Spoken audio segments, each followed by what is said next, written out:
I wish I could do that in real life. I don't know when I could pull that off. You just gotta get a pole. That's how we're starting. We're starting with you saying you just gotta get a poll. I am Kevin.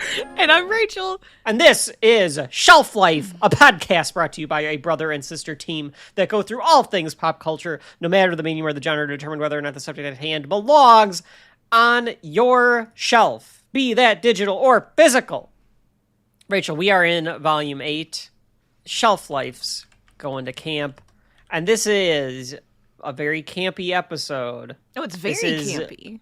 Right in the heart of where we want to be, right in the center of the summer, a big American summer, you might say. Oh yeah, it's nice and wet, and it's hot, and it's the end of summer. Yeah.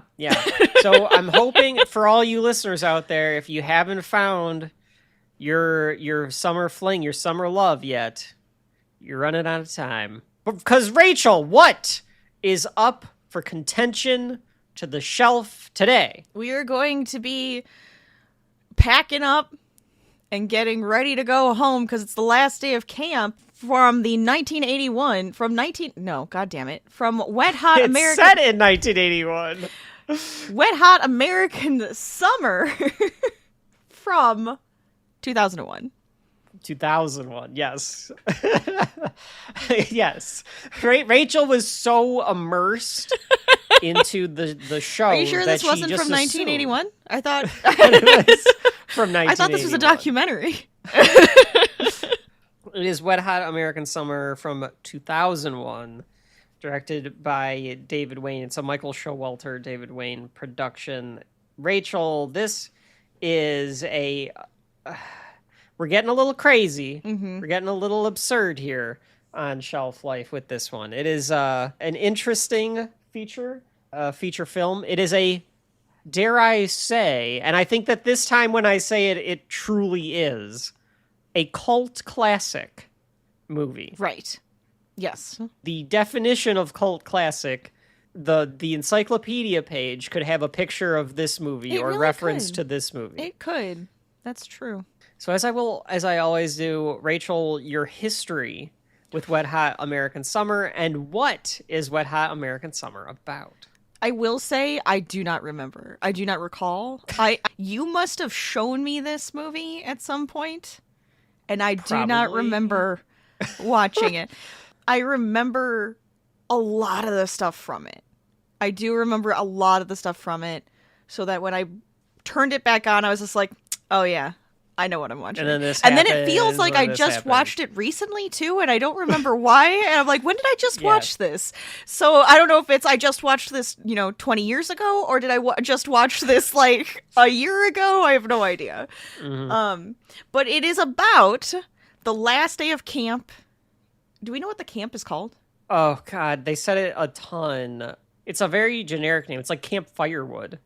Camp Firewood. Is it Camp Firewood? Okay. It is the last day of camp at Camp Firewood, and everybody is trying to get all of the fun last-minute adventures in for this day. Yeah, and I say last minute, but man, does this day last long. It's a long day, yeah. It's a long day. Yeah, that's kind of all it is. It's the last day. It's a last day of camp. And there's like so many different stories happening all at the same time. A bunch of different campers. They all have different objectives. It's mostly the counselors. It's not actually the campers. They're there, but they're not the main feature. It's the counselors. Yeah, I guess so. Yeah, the campers are side characters to everything. It is about the counselors, for sure. Mm-hmm. I think that's a fair way to describe it. Yeah, and it's a movie that starts off as a comedy that takes place at a camp, and it gets more and more crazy and absurd as the movie goes on. Yes. And then the third act is just completely off the wall, bonkers. Well, they gotta summarize all of their stories at the end of the third act. But it gets so insane by the time you get to the ending. This was like an HBO movie for me. Okay. It was like we didn't like have HBO, but every once in a while they do like those freebie months or something like that. Mm-hmm. And I want to say I first saw it that way. Interesting. Like just flipping through like as a kid, like you get the movie channels and you're like, oh shit, like you got to see what's on these. Absolutely. You go on the feel guide like- and you see that scrolling across the screen. You're just like, yeah, okay, that's the That's one. right. That's the one I'm going to watch. Yeah, I got to watch. So I flipped it on, and it had the vibe of, it looks like a sleepaway camp or a Friday the 13th. Or heavyweights. Or a heavyweights.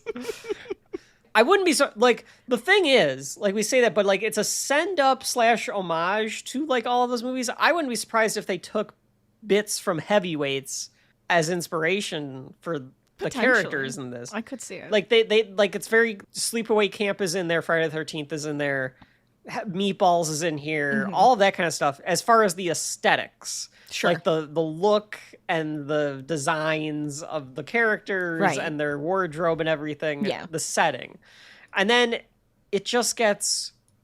It's like sketches of craziness as it goes on, to the point where the jokes in this, Rachel and I were discussing this offline, it's not that they're out front and telling you here's the joke. Oh, no. They just do stuff. And they it's make funny. you figure out what's funny about it. Yeah. Your brain has to interpret if something is funny. There's no like track that tells you that like is bringing you into the joke. Sure. There's no, but there isn't. Yeah, there's no- not like there- a, there's not like a necessarily music track setup. that gets you into there. Yeah. There's not like a laugh track, of course, not at all. But then No. there's not like it's not like them pointing at you in the audience and going, "Laugh, this is the joke." Like it's Well, because sometimes there's not even like a setup. Like No. the joke is that there's no joke.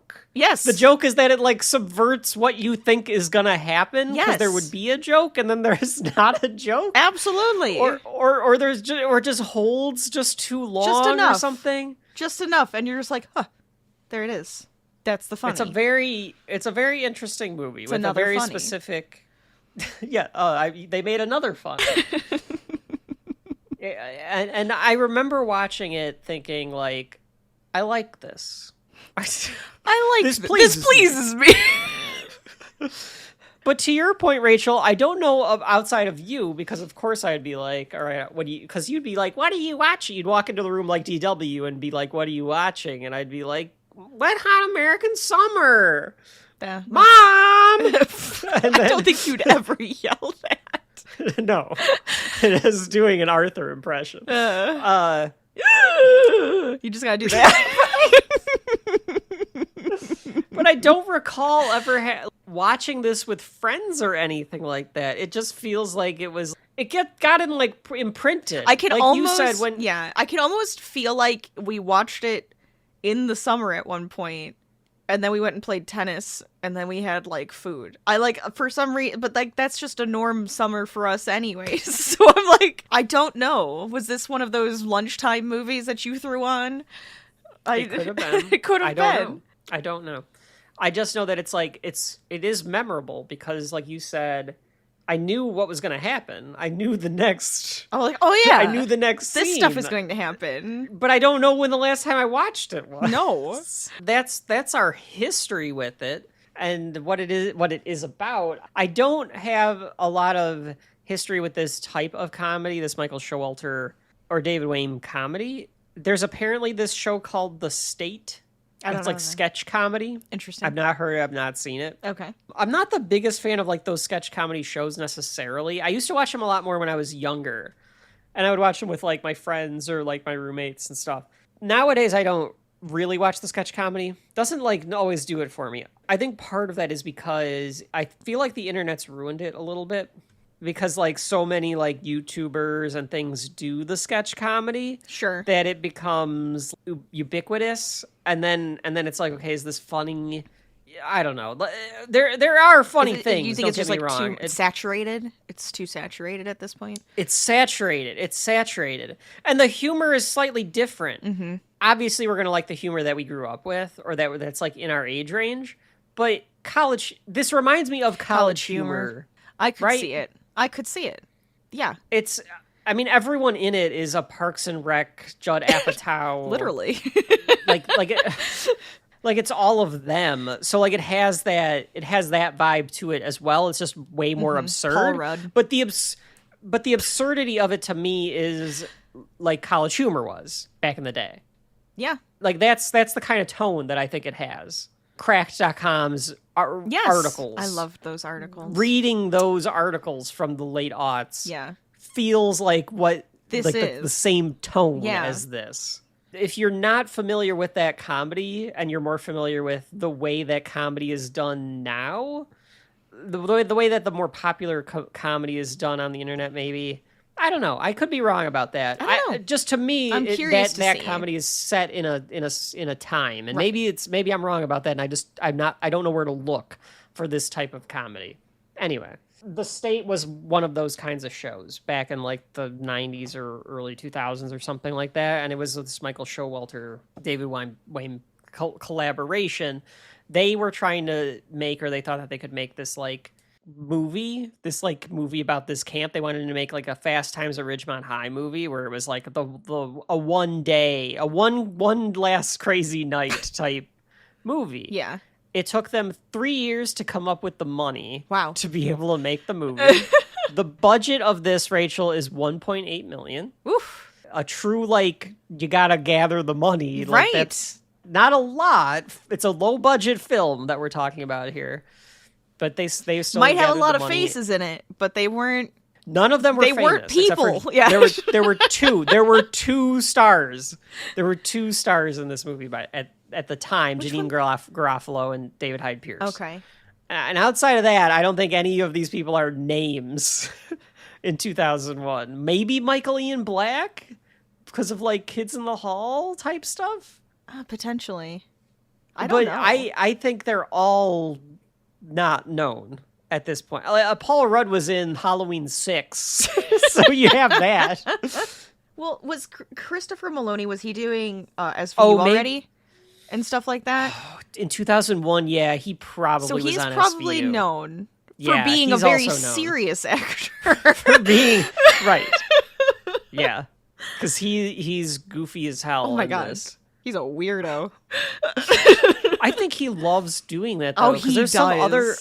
I've seen him in some other stuff where does the similar, like, just off the walls bonkers character. I don't know if he's being serious or not about this, but Paul Rudd at some point said that he doesn't know if he ever actually got paid for being in this movie. He's not actually sure. At this point, it doesn't.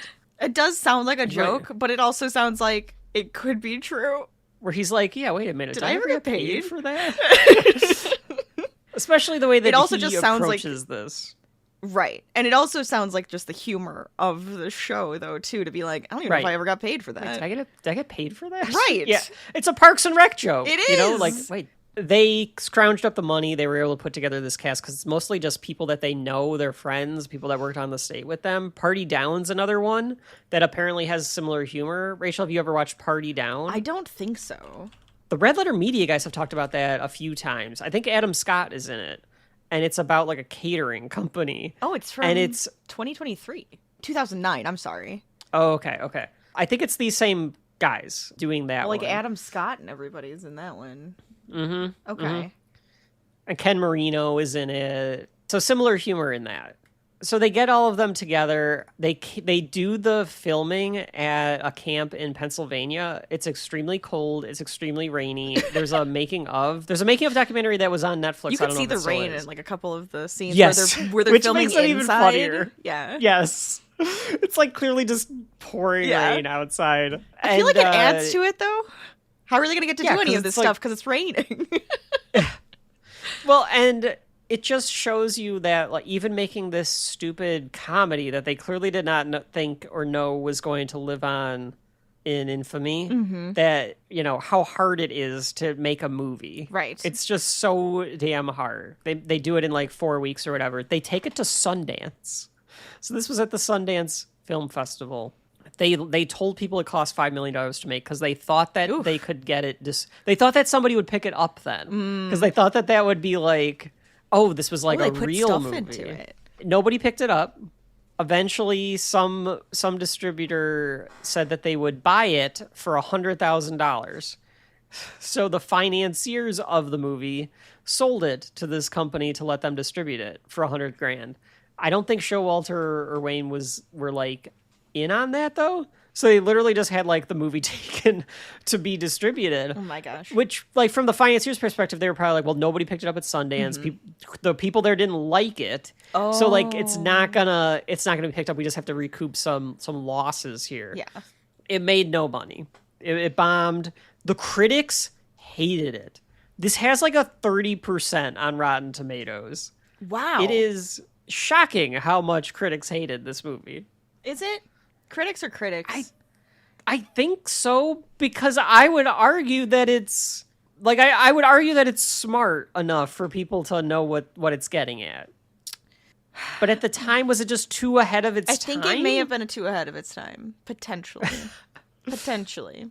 By a few years. Because, like, I was going into this, I didn't know what to expect when I was going into this because I just hadn't seen it in a long time, despite knowing it. But the critics at the time absolutely hated it. They lambasted it. Some of them are very strange critiques. So Rachel's puppy insisted on being held at this point. We're in the recording studio, and he's like, hold me. Love me. It gets terrible critic reviews. It doesn't make any money. They probably move on, but it gets picked up like to be watched on like cable and stuff, and that's kind of where it lives on. Mm-hmm. It comes out on DVD. It becomes a rental success. And I can see that. Absolutely. Travels via word of mouth that way, and it becomes this cult classic to the point where they did the prequel, First Day of Camp. I think they did that like a decade ago. Mm-hmm. On Netflix. They did like a whole season. They did like 8 episodes. And then they did a sequel the 10 years later. So then they did that. So it's enough of a cult classic that Netflix got 2 shows out of it.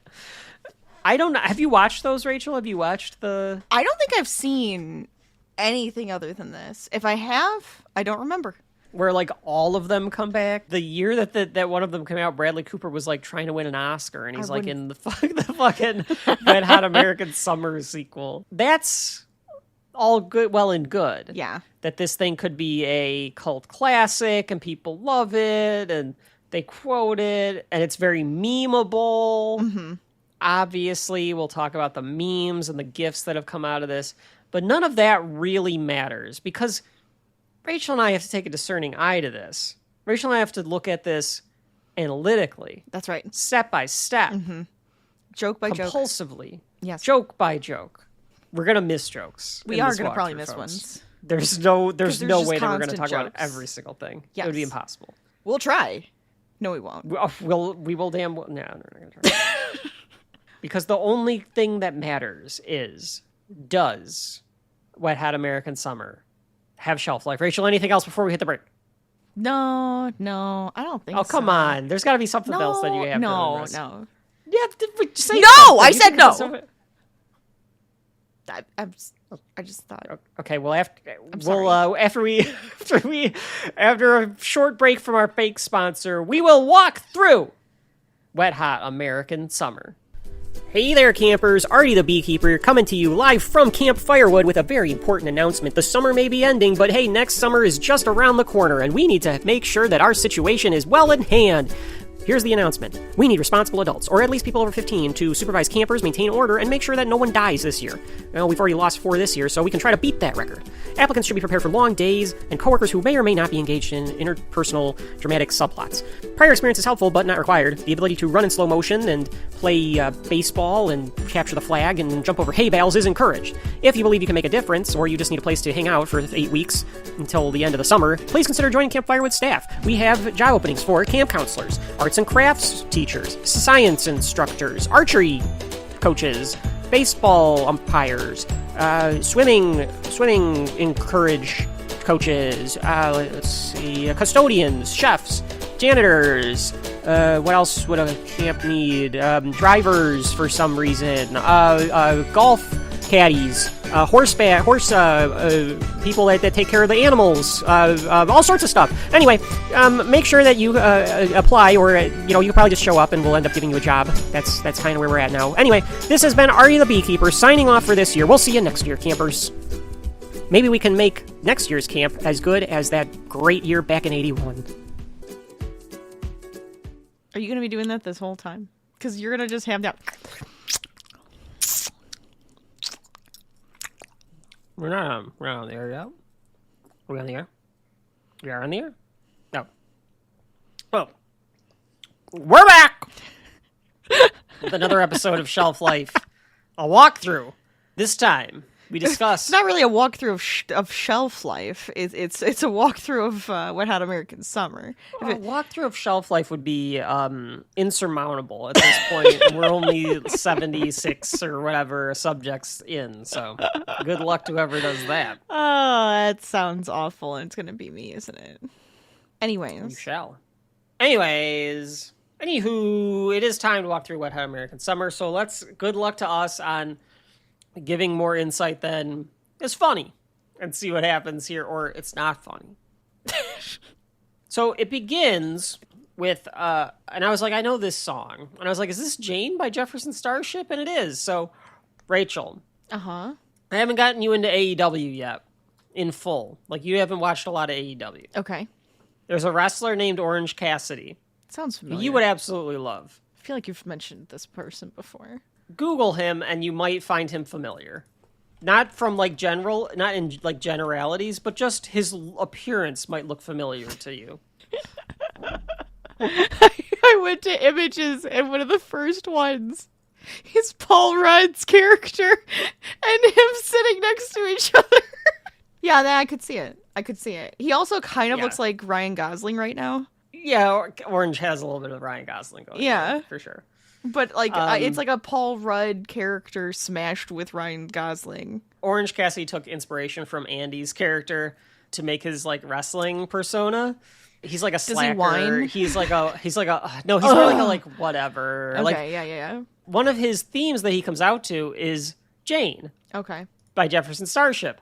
And I never put two and two together. Because, when Jane starts playing in this, I was like, I love this. And I love Jane. I love this song. I think it's a great song. And I never put two and two together. That's why Orange Cassidy comes out to that. But Jane is playing in this, so it's already getting points from Shelf Life Kevin, because I do think this is a great song. It's a campfire as the opening credits roll. It's got that old 70s, 80s font. Yes. That is a specific font, and if I could remember what it's called, I would tell you. It's Cooper Black. It's just Cooper Black. It's just Cooper Black? That's apparently what this is telling me, is it's probably just Cooper. It is just Cooper Black. Interesting. Because it does look very, flowery. But it's it's not flowery. It's just, rounded. What do you mean flowery? I don't know, like a hippie flower child. I don't know if I would call it flower child. It reminds me of school posters. Like when you were going to do a school posters, this is like the font you did for the title, and you'd have your triboard up, and you'd put that on there. That's kind of what this movie feels like. It's like we're just making we're making a project. The way that this scene is filmed is completely different than the rest of the movie, too. Oh, yes, absolutely. They're at a campfire, and it's just, doing, little snippets of all of the counselors drinking, making out around the campfire. Yeah. But it looks like old, grainy film yes. of them doing it and, dancing to Jane and stuff. Right. It's very what gets down after the kids go to sleep with the counselors. When the opening credits are done, we get title card drops throughout the movie of what time it is. So the first one, Rachel, is, of course... 5:57 a.m. Yes, the last day of camp, August 18th, 1981, 5:57 a.m. It's very specific. It is always very specific as well. we hear making out. Yes, there's, couples in every bed. Making out, But then we realize that they're, 12-year-olds. And it's all it's all the little campers. So one of the go ahead. One of the boys sticks his head out and goes, "We got to get back to our room. It's before call or whatever. We got to get out of here." So they all do the same thing. Every single boy gets out of every single girl's bunk. Across the camp, too. It's across every single one. Camp. They all have hoodies on, hoods up, as if this is sneaky, trying to run back to their... What are they called? Is it just bunks? Yeah, they're bunks. Yeah. There's good cinematography in this movie, because there's some fun overhead shots a lot. of like the middle of the camp, and that's like one of these where like they're all just running, and they all run into each other because they're all trying to get away. I feel like a lot of the art direction to this was like just run into each other and like run in like around in circles and stuff. That happens constantly. Just be looking down and run straight. And if you run into somebody, just be like, oh, and then keep going. The younger campers are just told to disperse a lot, and they just all run in a different direction. Oh, I love when they just run randomly. There's some good times where it's just like, where did you just go? Where are you going? When the indoor kids disperse and they all go into a different direction and one goes straight back. And he's just off into the woods. Goodbye. See you later, kid. I loved it. So they're making a mad dash across the lawn. Janine Garofalo, Rachel. The wonderful Janine Garofalo. Wonderful comedian, mostly known for stuff in like the 90s and whatnot, but always known as the comedian. But here she's playing Beth. She is the camp director. And they're just, she's having coffee with another one of the counselor people. The nurse. The nurse. I think it's the nurse. That's right. Nancy, she's the nurse. And she does not care that the kid. She's just going, kids are out of your bunks. You're in trouble. All in trouble. And then just keeps drinking her coffee. Yeah. She doesn't care. It's the last day of camp. The score. Yeah, and it's the last day of camp. She knows what they're up to. So we go to another bunk, and all the boys are waking Coop up. They're singing Jukebox Hero as they beat him up to wake him up. Random. So random to me. Well, to put you in that 1981, I suppose that's time true. Frame, I think. So that's why they're doing Jukebox Hero, and it has a crescendo. Yeah. To the chorus. Now, mind you, the way that they wake up the camp isn't like with a trumpet. We've seen that. They are doing it over the loudspeakers or something. There's a person playing a electric guitar, and a child just yells, Moose. "Wake up!" That's it. I love the fact that you don't know what his name is until the last 2 scenes of the movie. That's right. That's also correct. It's this child with this terrible blonde bowl haircut. And he's this little chubby kid that looks like a Boy Scout. Yes, he just goes, breakfast! And that's how they tell the whole camp to come to breakfast. The joke, of course, throughout this entire movie is that all the counselors are playing 16-year-olds. Yes. And they're all being played by people in their 20s and 30s. Yes. Paul Rudd was 32. Yeah, but Paul Rudd looks exactly as he does today as he did back then. The man doesn't age. Explain that one to me. Is he a vampire? I'm sure he's got... It's possible that he's a vampire. I think that... he might be a vampire. I think he's a vampire. That's the most logical explanation. The other potential explanation is he's just got a really good plastic surgeon. I don't just does little tweaks. Ooh, like every year, year, like every single year. Yeah, little tweaks. Wow, little tweaks. That would be amazing. Or he's drinking the really good virgin's blood. Oh yeah, well that one that's that's just necessary. You work in Hollywood, right? That's what I'm saying. The baby. The sucking the baby's essence is dry or whatever they do. Jesus. He's the best one at it. Yeah, I don't know how, but he is. He really is. Garofalo is on the stoop, like we said. She tries to flirt with, right next to the camp is this guy that has a cabin next to the camp. It's it's in the camp. It might as well be in the camp, this man's cabin. Well, this is a budget constraint. Well, I'm also just obviously. kind of wondering, it could be that the person who owns the camp also owns some other buildings around it, and so they're just we rent that out to other people. We have the camp that we use every year, so I believe it because she doesn't own the camp. No, at least we're not told that she owns the camp. She's just the camp director, right? She tries to flirt with David Hyde Pierce. David Hyde Pierce is playing Henry, who is this. What we learn is a professor. That's right. An associate professor. Yeah. He's lesser than. Who has rented out the camp for the summer. I kept thinking, and I was wrong about this, that, he is he thinks of himself as a loser or whatever. I kept thinking he was more of a loser, and that's why he was at the rented out this cabin. It had more to do with him having to move out or something like that. But anyway, she's trying to flirt with him. With their coffee. Because he, like, spills it on him, and then she's just like, yeah, she does exactly what Rachel just did. That's about it. And we get a framing device for us, Rachel, which is a framing device that they use only like 3 times and then it gets dropped, is Artie on the radio. He's on the camp radio. That's right. I wonder if there was more of it. And then There could have been. There's a lot of deleted scenes from the movie. Are there? There are. Okay. Yeah. Yeah. I watched this one. I'll disclose. I watched this one on Peacock.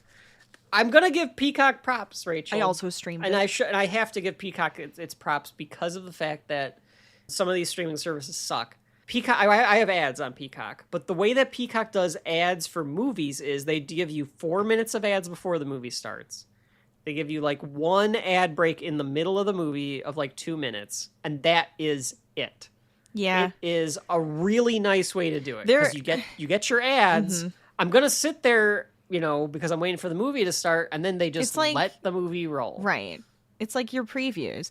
There was other streaming sites used to do it that way. Now they're like full of them, and it's really annoying. Yeah. And I think it's because they're bought and stuff. Props. And I'm just like, God dang it.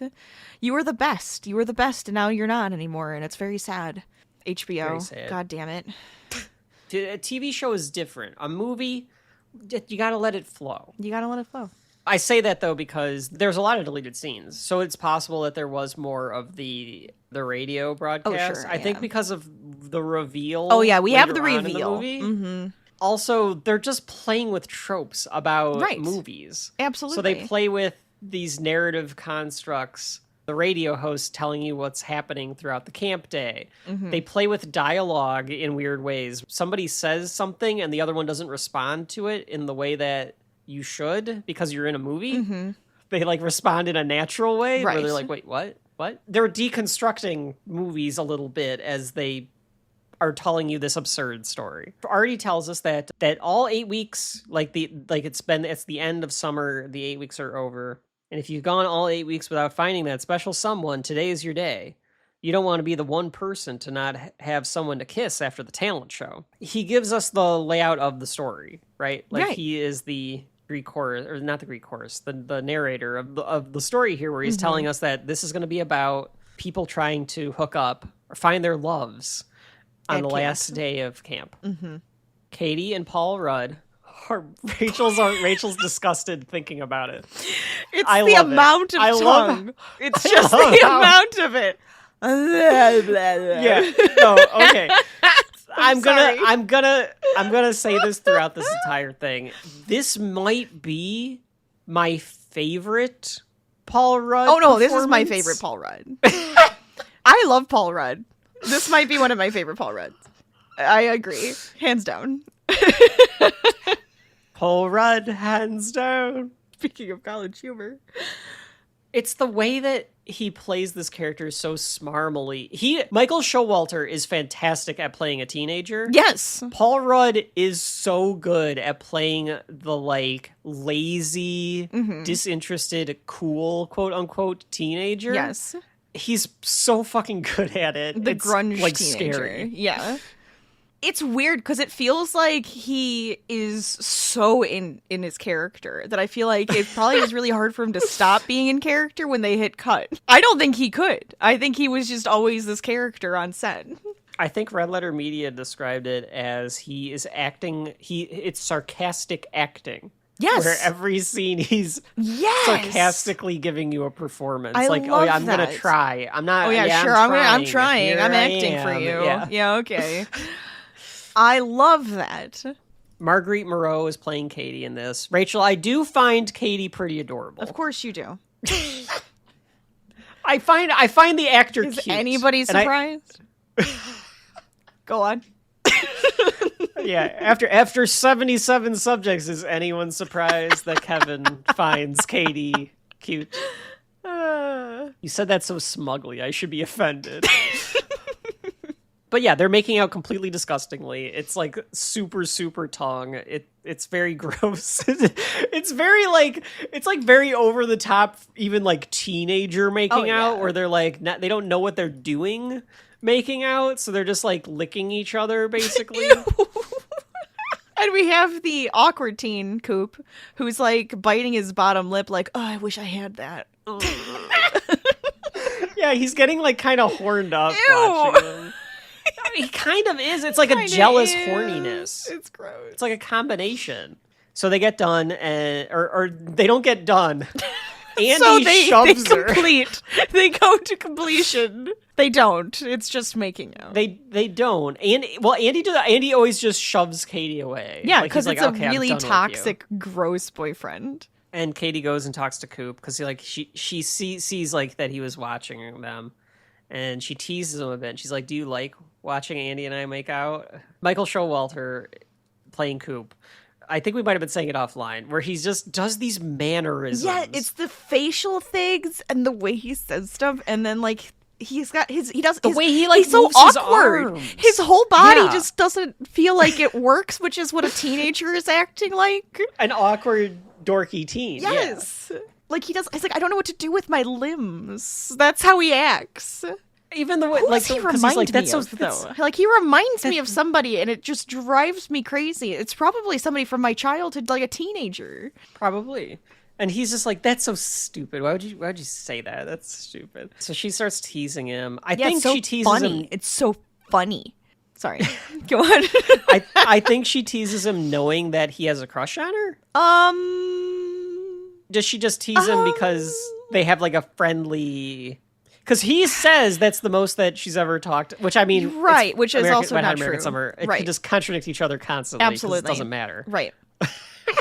I feel like But we have to think about this analytically. I don't 'cause we think are shelved. I don't know if she actually knows, or maybe she's just like teasing him because it's just like you don't have somebody to mack out with and stuff like that. I think it's a friendly tease. I think it's a I don't think that friendly there's anything tease. malicious about it. No, Because she even says like, I'm gonna find a woman for I'm you. gonna find you somebody by the end of the day, or the end of summer, or whatever the hell she says. Yeah, the end of the day. Yeah. She's gonna spend her last day of summer finding him a woman. Find you a woman.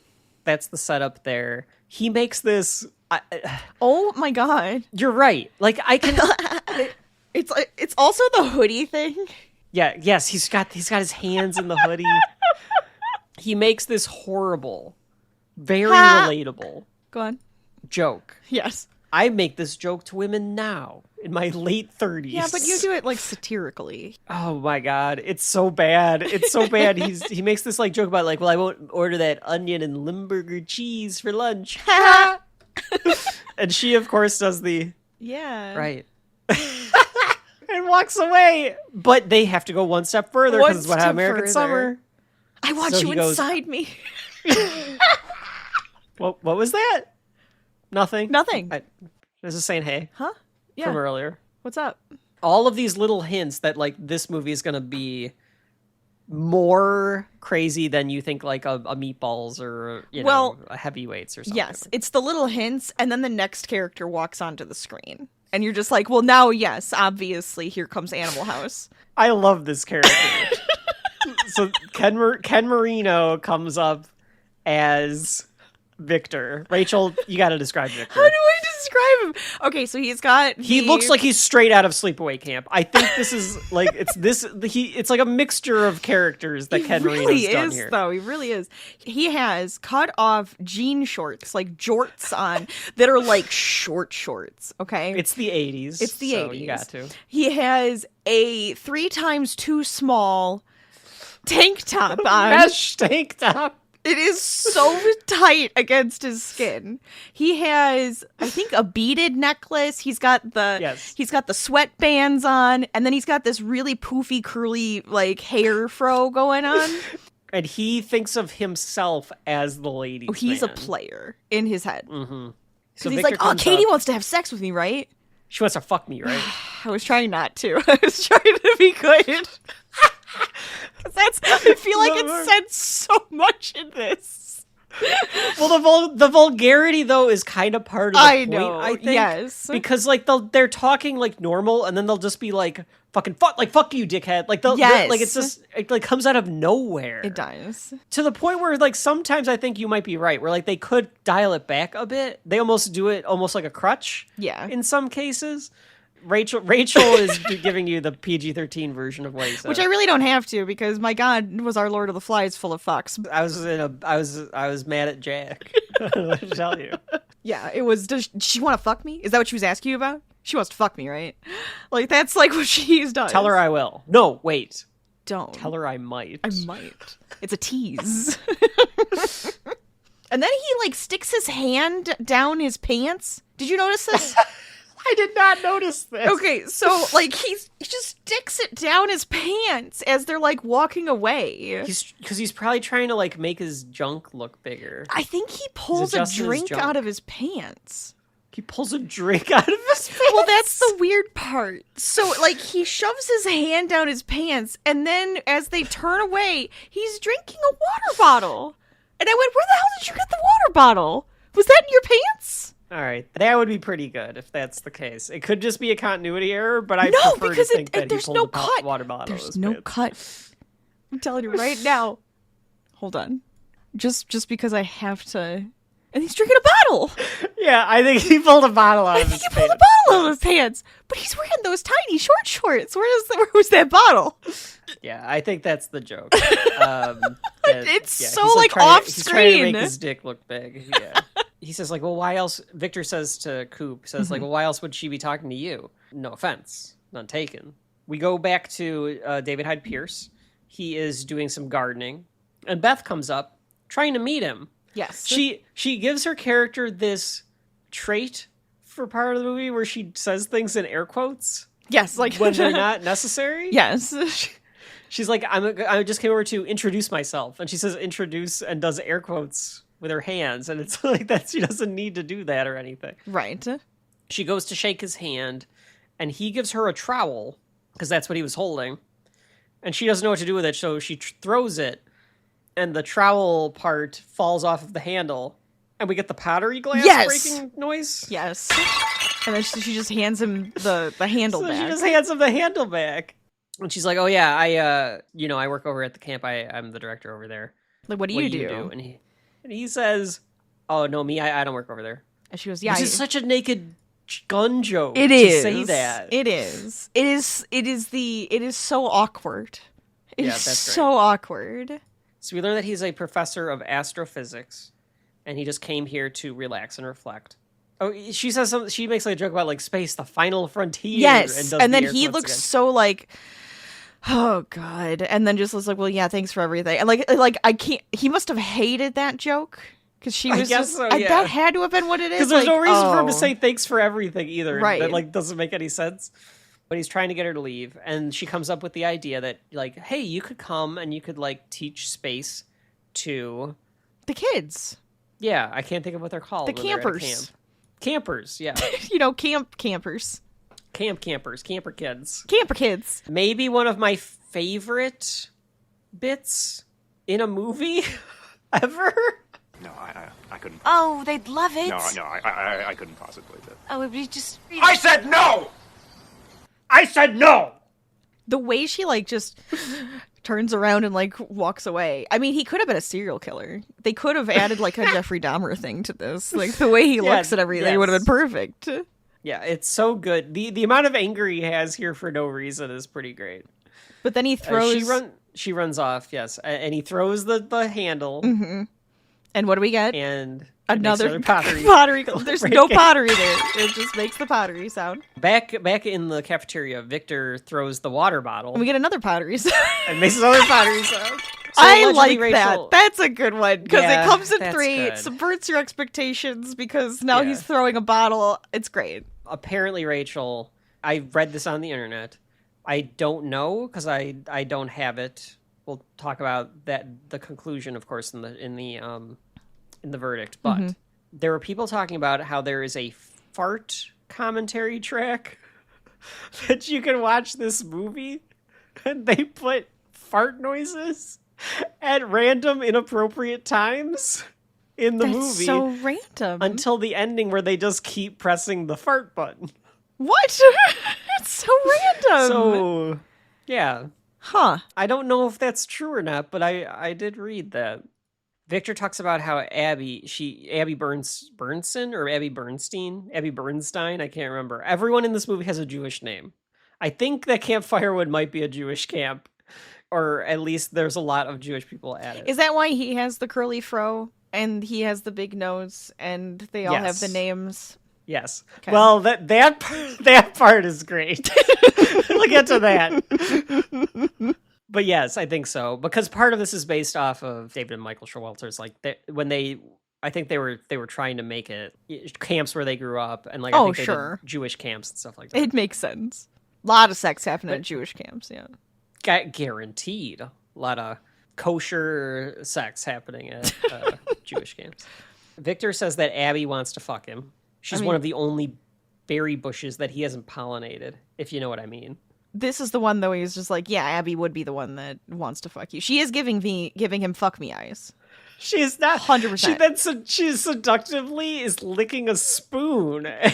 Yeah, she's doing the spoon thing. We meet Gene, the camp chef, played by Chris Maloney, also known as Elliot Stabler. He looks like the one that goes, yeah, your friend's dead. Like, he does look he like... looks like him.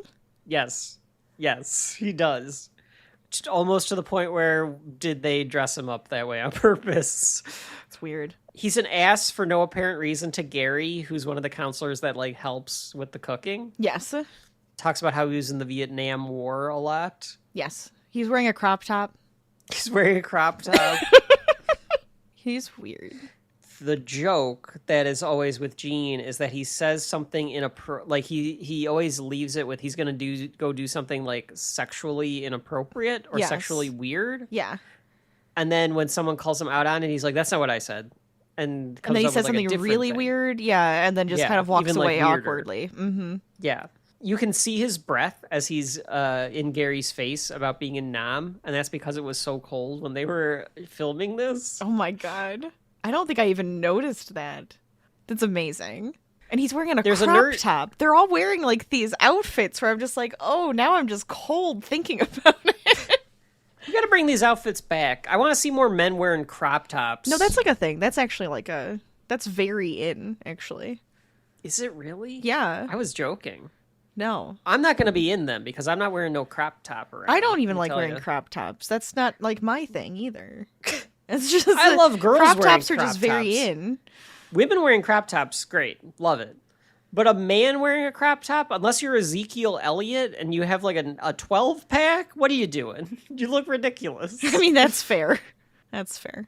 One of the nerdy kids goes up to the girls' and table. Like, truly nerdy. He is a dungeon master wearing his cape and everything. Mm-hmm. I think he's credited as Cape Boy. He is a dungeon master, and he is going to try to get one of the girls to play Dungeons and Dragons with them today. Here's my thing. I appreciate this kid because he is including the ladies. Confidence. And he's confident. He's very confident. He does not give a fuck if he fails. He is extremely confident. He's got so much riz, as the kids would say. He does have a lot of riz. His charisma score is just really high. Of course they turn him down and they call him a douchebag. And he goes, that is a douchebag is a feminine, a hygiene product. I take it as a compliment.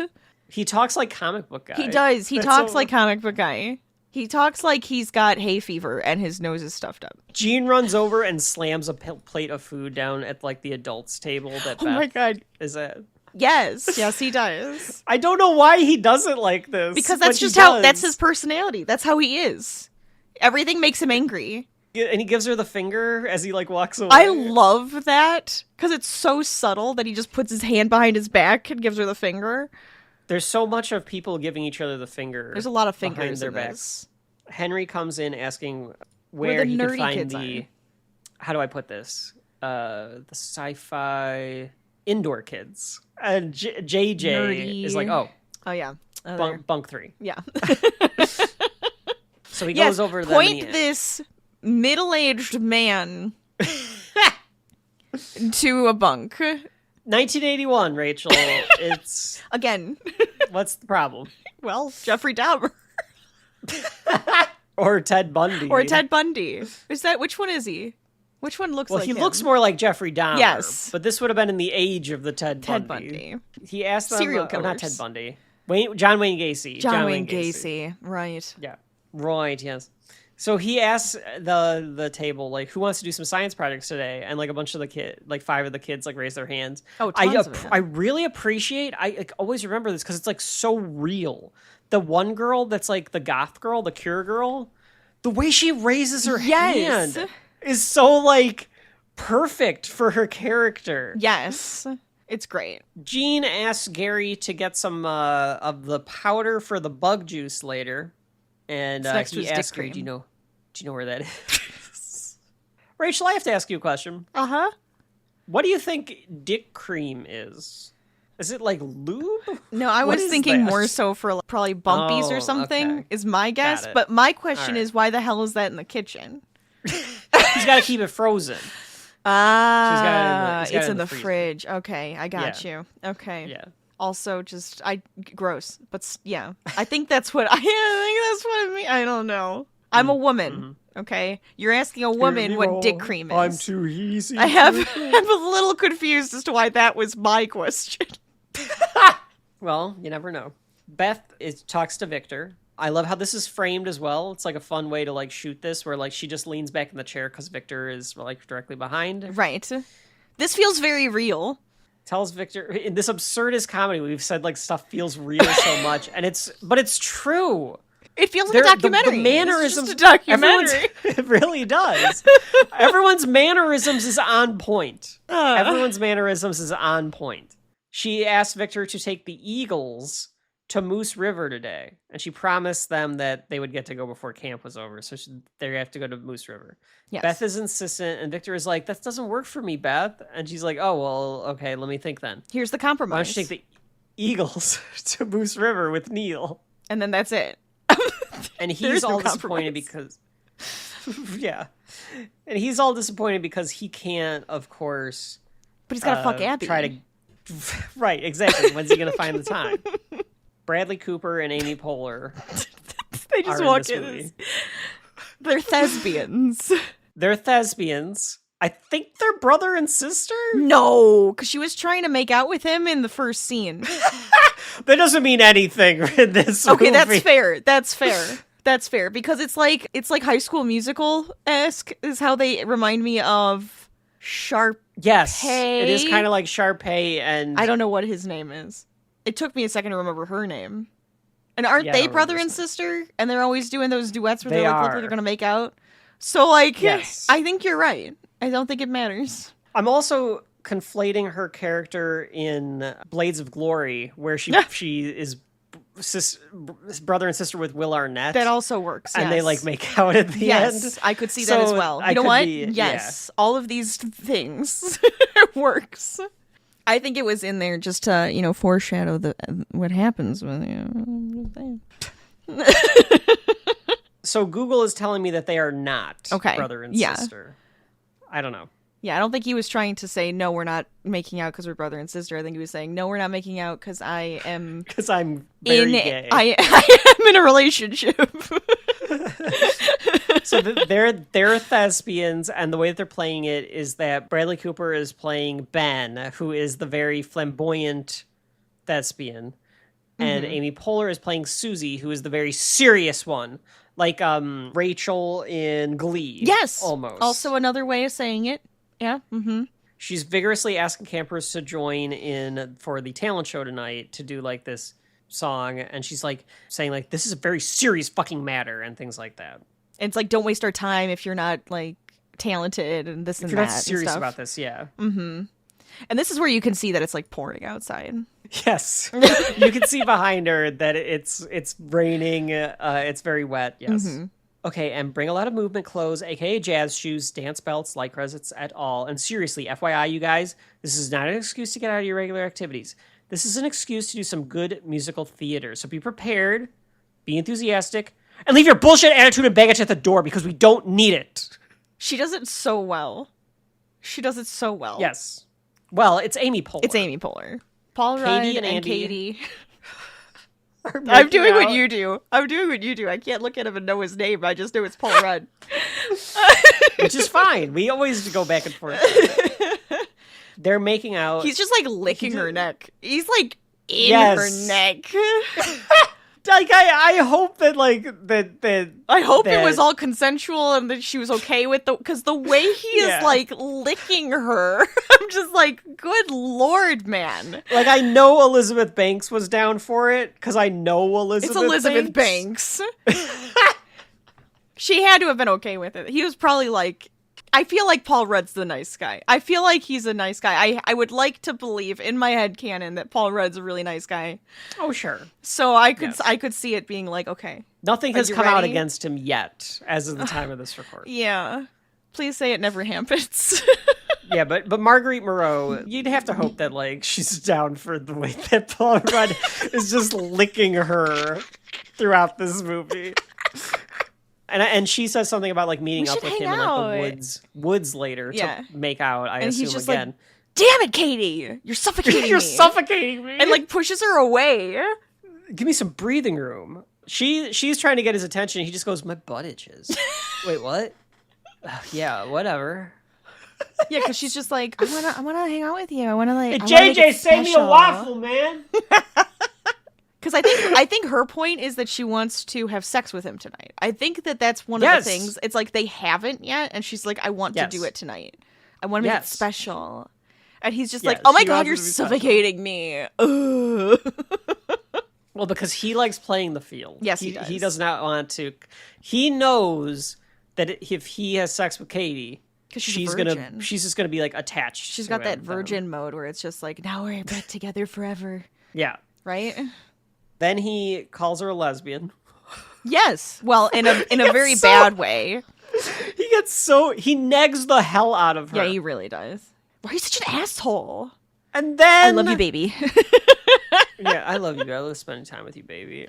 And then Rachel, I love this part. We get the first memeable moment. Well, she says, "I'll see you at macrame," and then what does he do, Kevin? Tell us. Goes by a pole that's in the cafeteria. He swings himself around it, like a giving stripper. her the finger, like a stripper, while giving her the middle finger. Yes. And then turns away, struts off, and then finger behind the back. And then gives her the finger behind the back. Very much like Gene just did. It's beautiful. Yeah, what a moment. What a moment for cinema. It's 8:02 and therefore a.m. the rest of the world. He's playing the manipulative dick. Oh yeah, he's a disgusting, toxic boyfriend. He's that guy that girls are like, oh, I can change him. He's wonderful. Yes. No, you can't. Well, just walk away. We get Red to what flag. Katie's point is at the end. She's very honest and upfront at the end of the movie. Oh, sure. Okay, so 8:02 a.m. You said, Rachel? It's 8:02 a.m. We're gonna make every marker will be the time. So McKinley, JJ, and Gary are like three buddies. Mm-hmm. So McKinley, played by Michael Ian Black, he's got even shorter shorts on. Yeah, he really does. He looks like a sleepaway camp character for sure. Mm-hmm. JJ is like this chubby guy with longer hair. Yes. And then Gary is the one that's helping Gene. Right. And they are talking about how Silas got kicked out of camp. He broke into the office and taped himself jacking off? Yes, that's what it was. And McKinley says, we got to find that tape. Which is a very weird thing to say. Yes, it's a very weird thing to say. And they don't really call him out on that either. They're just like, oh yeah, that's something you would know about, McKinley. And then JJ and him start like play fighting a little bit. Yeah, what like dudes do. Mm-hmm. Yeah. Start pushing each other. Is it all supposed to be foreshadowing to the fact that McKinley's gay? Yeah, I think so. Okay. Yeah. That's kind of what I took away from that too. It's like the only thing. I think that was just like, how do we foreshadow that he's gay? Oh, he wants to watch somebody else jack off. Let's watch a guy jack off. Yeah. We see some morning activities around the camp.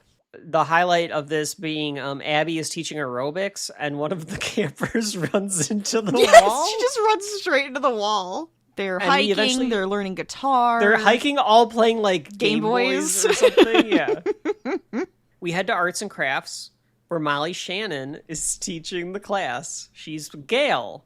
So she's one of the older people teaching at the camp. We learn that she's 34 eventually. That's right. We do learn that she's 34. And I think Molly Shannon was like 40 or something when they filmed it. But that's close enough in the age range. No, she wasn't. I think so. 1964. Okay, so she was like 37, 38. Okay. That's fine. I mean, 40, 34, what's the difference? Who gives a bibble?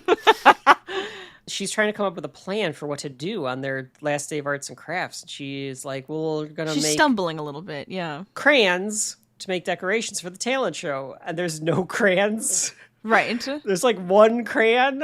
So this girl points it out. The way that all the kids' dialogue in this movie, so many of them are just pointing out the absurdity of the camp. Yeah. And like but not in like a winky, not in a winky way. Not in a way that like points to like this camp is crazy. Right. It's more of just like how an adult would react to the situation. Well, it does feel kind of like how a kid would react because they are old enough to just be like, well, why don't we just use the markers? I just love how she phrases it because she's like, why don't we just use the markers? There's literally hundreds of them and there's only one crayon and it's brown. Do not undermine me. I need you to be helpful. But she can't take this anymore. She's having an issue with her husband and having a divorce. And she starts breaking down and crying. Oh, yeah. She's just sobbing in front of these kids. And they're all just like, what the hell are you supposed to do with this? What is this? What is this? Abby goes to Victor as he's loading up the Eagles. Mm-hmm. And she says, sucks dick we didn't get to know each other this summer. And he's like, yeah. You gotta stick a gum. Okay. So her go-to, she asked for the stick. She just doesn't want to make out with somebody with bad breath, Rachel. I think that's a part of it. I also think it's a part of her lure, the gum chewing. It all leads you to her mouth. Like Brad Pitt eating stuff in his movies. Like Robert Downey Jr. also eating stuff in Iron Man and stuff. So she has to be as a forgot about gum. the And Brad Pitt he knows what that means. He knows what that means. Because he's like, oh, I thought you'd never ask. The way and they both just start... It's like desperation. And then they start to make out, but it's really awkward. To the point where the kid in the van is just like, what the hell is happening out there? Looking at them, yes. Which felt like a very genuine reaction. Yes. Like he wasn't sure if that was part of the movie. What am I supposed to do? So the trip is not going to come back until tomorrow. Like they're going like camping. And they won't be back until the next day. Yeah, they're like river rafting, I guess. I don't know. Yeah, they're going on. Yeah, they're like going on like some rapids and like camping out, and then probably like coming back or something like that. And she lifts him by the crotch. Yeah, what is literally that? Lifts him in the air. Lifts him in the air by his crotch. And he vows to get back tonight. Artie, the beekeeper, is on the radio. We see Artie, Little fart Rachel. kid. The little fart kid. Like, that's what I keep thinking. It's just that room has to smell like farts and BO. Oh, yes. Ugh. It smells like farts and BO. Definitely. Little fart kid is a little trash child. Yes. He is literally covered in shit. That is what he looks like. Yeah, he does. He really looks like... It's really gross because what happens? We have the counselor comes in and he's just like, hey. Michael Ian Black comes in, and is like, you need to take a shower. You got to take a shower. You haven't haven't taken a shower once this entire summer. And he doesn't want to get in trouble for this. Yeah, I'm going to get in trouble. Mm-hmm. So he's like, yeah, all right, I'll take a shower. And then he like turns and goes back on the air. No, like really. Like I mean it. Like yeah, it's like I mean it. The counselors gather, so they make a vow. Hey, how about in 10 years... we all come back to this same spot and we see like how far we've come. They say like, oh yeah, because like by that time we'll be in our mid to late 20s. Which is the obvious joke. And then so it's like they 9, say like, 9:30? Should we like meet at like 9:30? What time do you want to meet? And Coop is like, why don't we do it in the morning? Make a day of it. Okay, so like 9:30. Why don't we say 9? And that way we can all be here by 9:30. Why don't we say 9:30?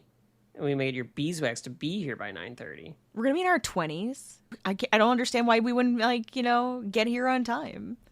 They should be, like, put together. They all settle on 9:30. So, to your point, Rachel, JJ is not wrong. He's not wrong! Justice for JJ. Justice for JJ. Anyway, we'll get to that, I guess, because I don't even know if they know what the hell we're talking about, but... Because we didn't. This was the first time I ever knew that happened. Oh, because the other now... not Garrett, what's his name in this? Why did I call him Garrett? Which one? Booty shorts, red shorts, gay guy. McKinley. His name is McKinley? Okay. Rachel just had some sort of episode. No, it just reminded me. I think she traveled through time and the past changed. His name was Garrett in an alternate universe. No, it reminded me of Death Follows You movies. Oh, It Follows? No, the death ones where there's like death does ridiculous ways of killing Final you. Destination. Final Destination. Yeah. It just reminded me of Final Destination for some reason. I was just like, Yes, what? there is a kid named McKinley. The town is McKinley and his name is McKinley. That's the whole thing. Anyways, McKinley though is saying that he's got something at 11 on that day, so he's gonna, it's got to be early enough. That's and right. it's like it's just so like you have something. Oh, you know that you're gonna have something in 10 years at 11. I think he's joking, though. Like, I don't think you're actually supposed to take him seriously as the viewer. I think he's just being, like, sarcastic. I think. Is he? I think so. I really wish when they do the 10 years later that he does have some, like, he actually does have something. Oh, in like his he has date to book. leave at 11? He's like, Yeah. oh, I got something. I gotta go. Yeah. I've never watched it. I never have not watched watched it. Now I gotta watch that. That's a good summer, like, end of summer watch, I think it though. is. I Maybe think I'll it's a have to good end of watch it. summer. It is now 9:35 a.m. And the science team is doing stuff. The professor, Henry, looks up in the sky and he sees something and he tells them there's nothing to worry about yet. Don't worry about it yet. Rachel, do you want to describe my favorite scene in the movie? I also love this scene. But anything with Paul Rudd in it in this damn movie is great. He should have gotten an Oscar nomination for this. This scene. is amazing. So he's like finishing breakfast really late because everybody else is gone. He's by himself finishing breakfast. And instead of like putting his tray away, he just throws it all off onto the floor. Gets up, like kicks his chair back. But as he does, of course, Beth comes in and is just like, "Are you going to clean that up?" And he goes, "Yeah, I will." And she's just like now. And then he starts doing the teenager thing. And it's Just the way that amazing. He's just moving around and like, and like He's picking like it up and acting mocking like it's like her the and most exhaling. strained. It is so hard to do it. He's like picking it up and then like accidentally dropping it and then having to pick it up again and then like put it away. So and- exaggerated. Oh, yes. I don't know how Janine Garofalo did not break I bet watching Paul Rudd do this. I don't either. It's like, I feel like I would be like, trying not to. It's like hard to describe because it's all visual, but it's just that like if you've seen a child or a teenager, everyone's done this once as a teenager to their parents or to a teacher or someone where they like ask you to do something and you act like it's the hardest fucking thing in the world. It is so strenuous. It's gonna take forever. It's the worst thing in the world. How could you possibly ask me to do this? Yes. And just but that, I like, know I have to because it's my job. And then like And then he puts his sunglasses on. he flips the sunglasses on and then like struts off again. Yes. He's does a it walking too well. meme in this movie. He does it too well. It's great. It's beautiful. It's a work of art. It kind of is. Like, I know that you said that to be like jokey, but it's kind of perfect. That scene is wonderful. Gail is crying still, Yes. and she talks about her ex-husband Ron, and she has to get used to saying ex-husband. He's my ex-husband now, my ex-husband. We learn that this is her second failed marriage, and one of the kids, very Jewish coded, this kid, because he like uses Yiddish. Yes. A couple He's like, of times. Excuse the Yiddish. Yeah. He has like a Jufro. He's a got little those bit. eyes too. I don't know if that makes any sense, but for some reason the eyes. I'm sure it's racist, but yes, I understand what you're talking about. I'm kidding. He out. does look. He has like that. He's got those long lashes and like those big eyes. This gets weird. But he This one, I will say, Rachel and I thinks must this point one's it out, over the top. It gets weird. But that's the point, is that it's so absurd. Mm-hmm. It just goes into this ridiculous direction. Oh, sure. He tries to console her by saying, like, things in a very adult way, and then they're all kind of, like, nodding along. Yes. As They're the like, they're the arts and crafts group try therapist to- for her. Yes, Mhm. they're It's acting group like therapists. therapy. Beth gathers the workers and gives out assignments. The camp goat took a shit in the infirmary, and Coop has to clean it up. How did that even happen? Is that real? Yes, it did. Right In on my shoes. Abby has to run Betamax for one of the bunks. They want to watch The China Syndrome again. Again? So, I don't know what to tell you. They love that movie. What is that? The Is China that Syndrome? real? It's a real movie. I've never seen it. Because what's the joke? Because I feel like I'm missing out on the joke here. It's a thriller film starring Jane Fonda, Jack Lemmon, and Michael Douglas. Are there boobs? Is it a boob thing? Like an action boobs? I think it's more that it's just this, like, very adult movie. Okay. Why would little kids like it? Like, just Sure. reading about it. That's fair. That's enough. Yeah, that makes sense. They discover a safety cover-up at a nuclear power plant. So it sounds like it's just a very adult movie, so it's like something that Yeah. they wouldn't really want to watch. That's fair enough. That's fine. I like it. The next joke is more obvious. She tells JJ and McKinley that they have to... some campers are stuck in the ropes course, and she was supposed to tell them yesterday to get them out, but if they can do that today, that would be great. And even that's kind of wonderful. subtle. I love because that. you miss the idea. You could that easily was- miss the idea that, like, Oh, I forgot they to tell left you yesterday. the campers Yes. overnight, Right. stuck in the ropes course. Yes. The workers all just kind of break without any more instruction, and they just are like, yeah, we got it. And they just kind of like all walk Yeah, they off. all just kind of walk off.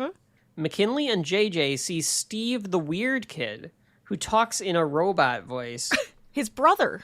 Yes, and I never picked up on that. Yeah. That Steve is JJ's brother. Yep. And then he runs off awkwardly after, like, saying, like, I am not authorized to talk to JJ Zoid and McKinley bot or whatever he Yeah, calls he's them. like, I've like programmed a certain way or something, and then runs away.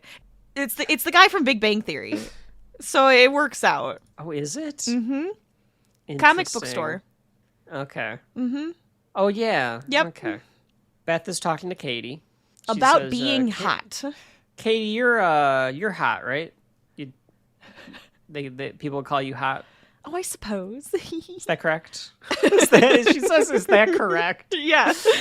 You'd be considered hot, right? So if one wanted to be hot, what would you wear? Like pants? Like a clean pair of pants. Traveling she's like, pants, perhaps? Are you kidding? I'm kidding. Are you kidding? Like, would you wear pants? That's like the joke, right? Or not? Is it? Jeannie Garofalo is pretty good at that, of, like, not understanding. Rachel, you missed my traveling pants line. I said I'm pants, sorry. Like traveling pants, perhaps? Oh, perhaps. That actually could have worked for her. She could have had a fling, the best fling of her life if she had the traveling pants on. Yeah, I think one of the girls should have gone to Camp Firewood and brought the traveling pants, and Damn then some straight. hijinks could have ensued. Mm-hmm. Yeah, she could have definitely gotten hooked up with Andy or JJ or who knows what could have happened there. Or Coop. Or Coop. Coop Cooper. Coop Cooper. Rachel. Coop This could be Coop Cooper Coop Cooper. Coop Cooper from as in... Interstellar. Oh my god. Well, when I hear the name Coop, I always think of Yeah, that's true Interstellar. though. Yeah, you're right. I don't know why Or basketball. Because his name's Coop in basketball, isn't it? Yes. That's really sad that we just did that. Mm-hmm. Okay. It's very sad. Siblings. No, I acknowledge how sad that is. I'm not going to say it's not. But Katie tells her, like, no, probably not pants. Maybe, like, a sexy dress. So she's Do my giving hair, advice to Beth. you know. Katie realizes that she has a crush because she's like, oh, my God. It's a you boy. have a crush isn't on it? somebody. Who do you have a crush Yeah. on? Yeah. Who is it?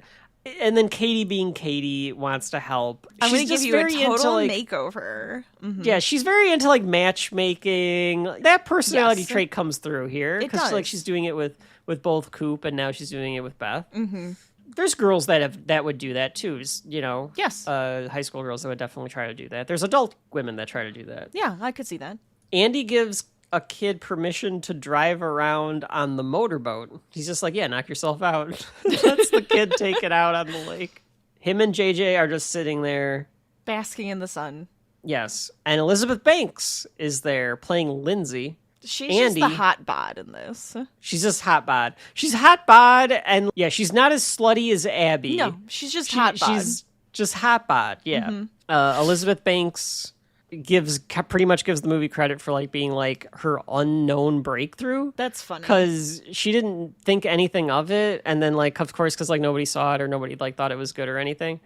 But here I am in this movie, and then getting like 4-Year-Old Virgin and like some of this other stuff. Okay, now this is becoming a thing. I'm going to be known for being in Wet Hot American Summer. She blows up and it becomes known for being funny. Like they could have given her more. I think they could have given her more. Because it's Elizabeth Banks. Yeah.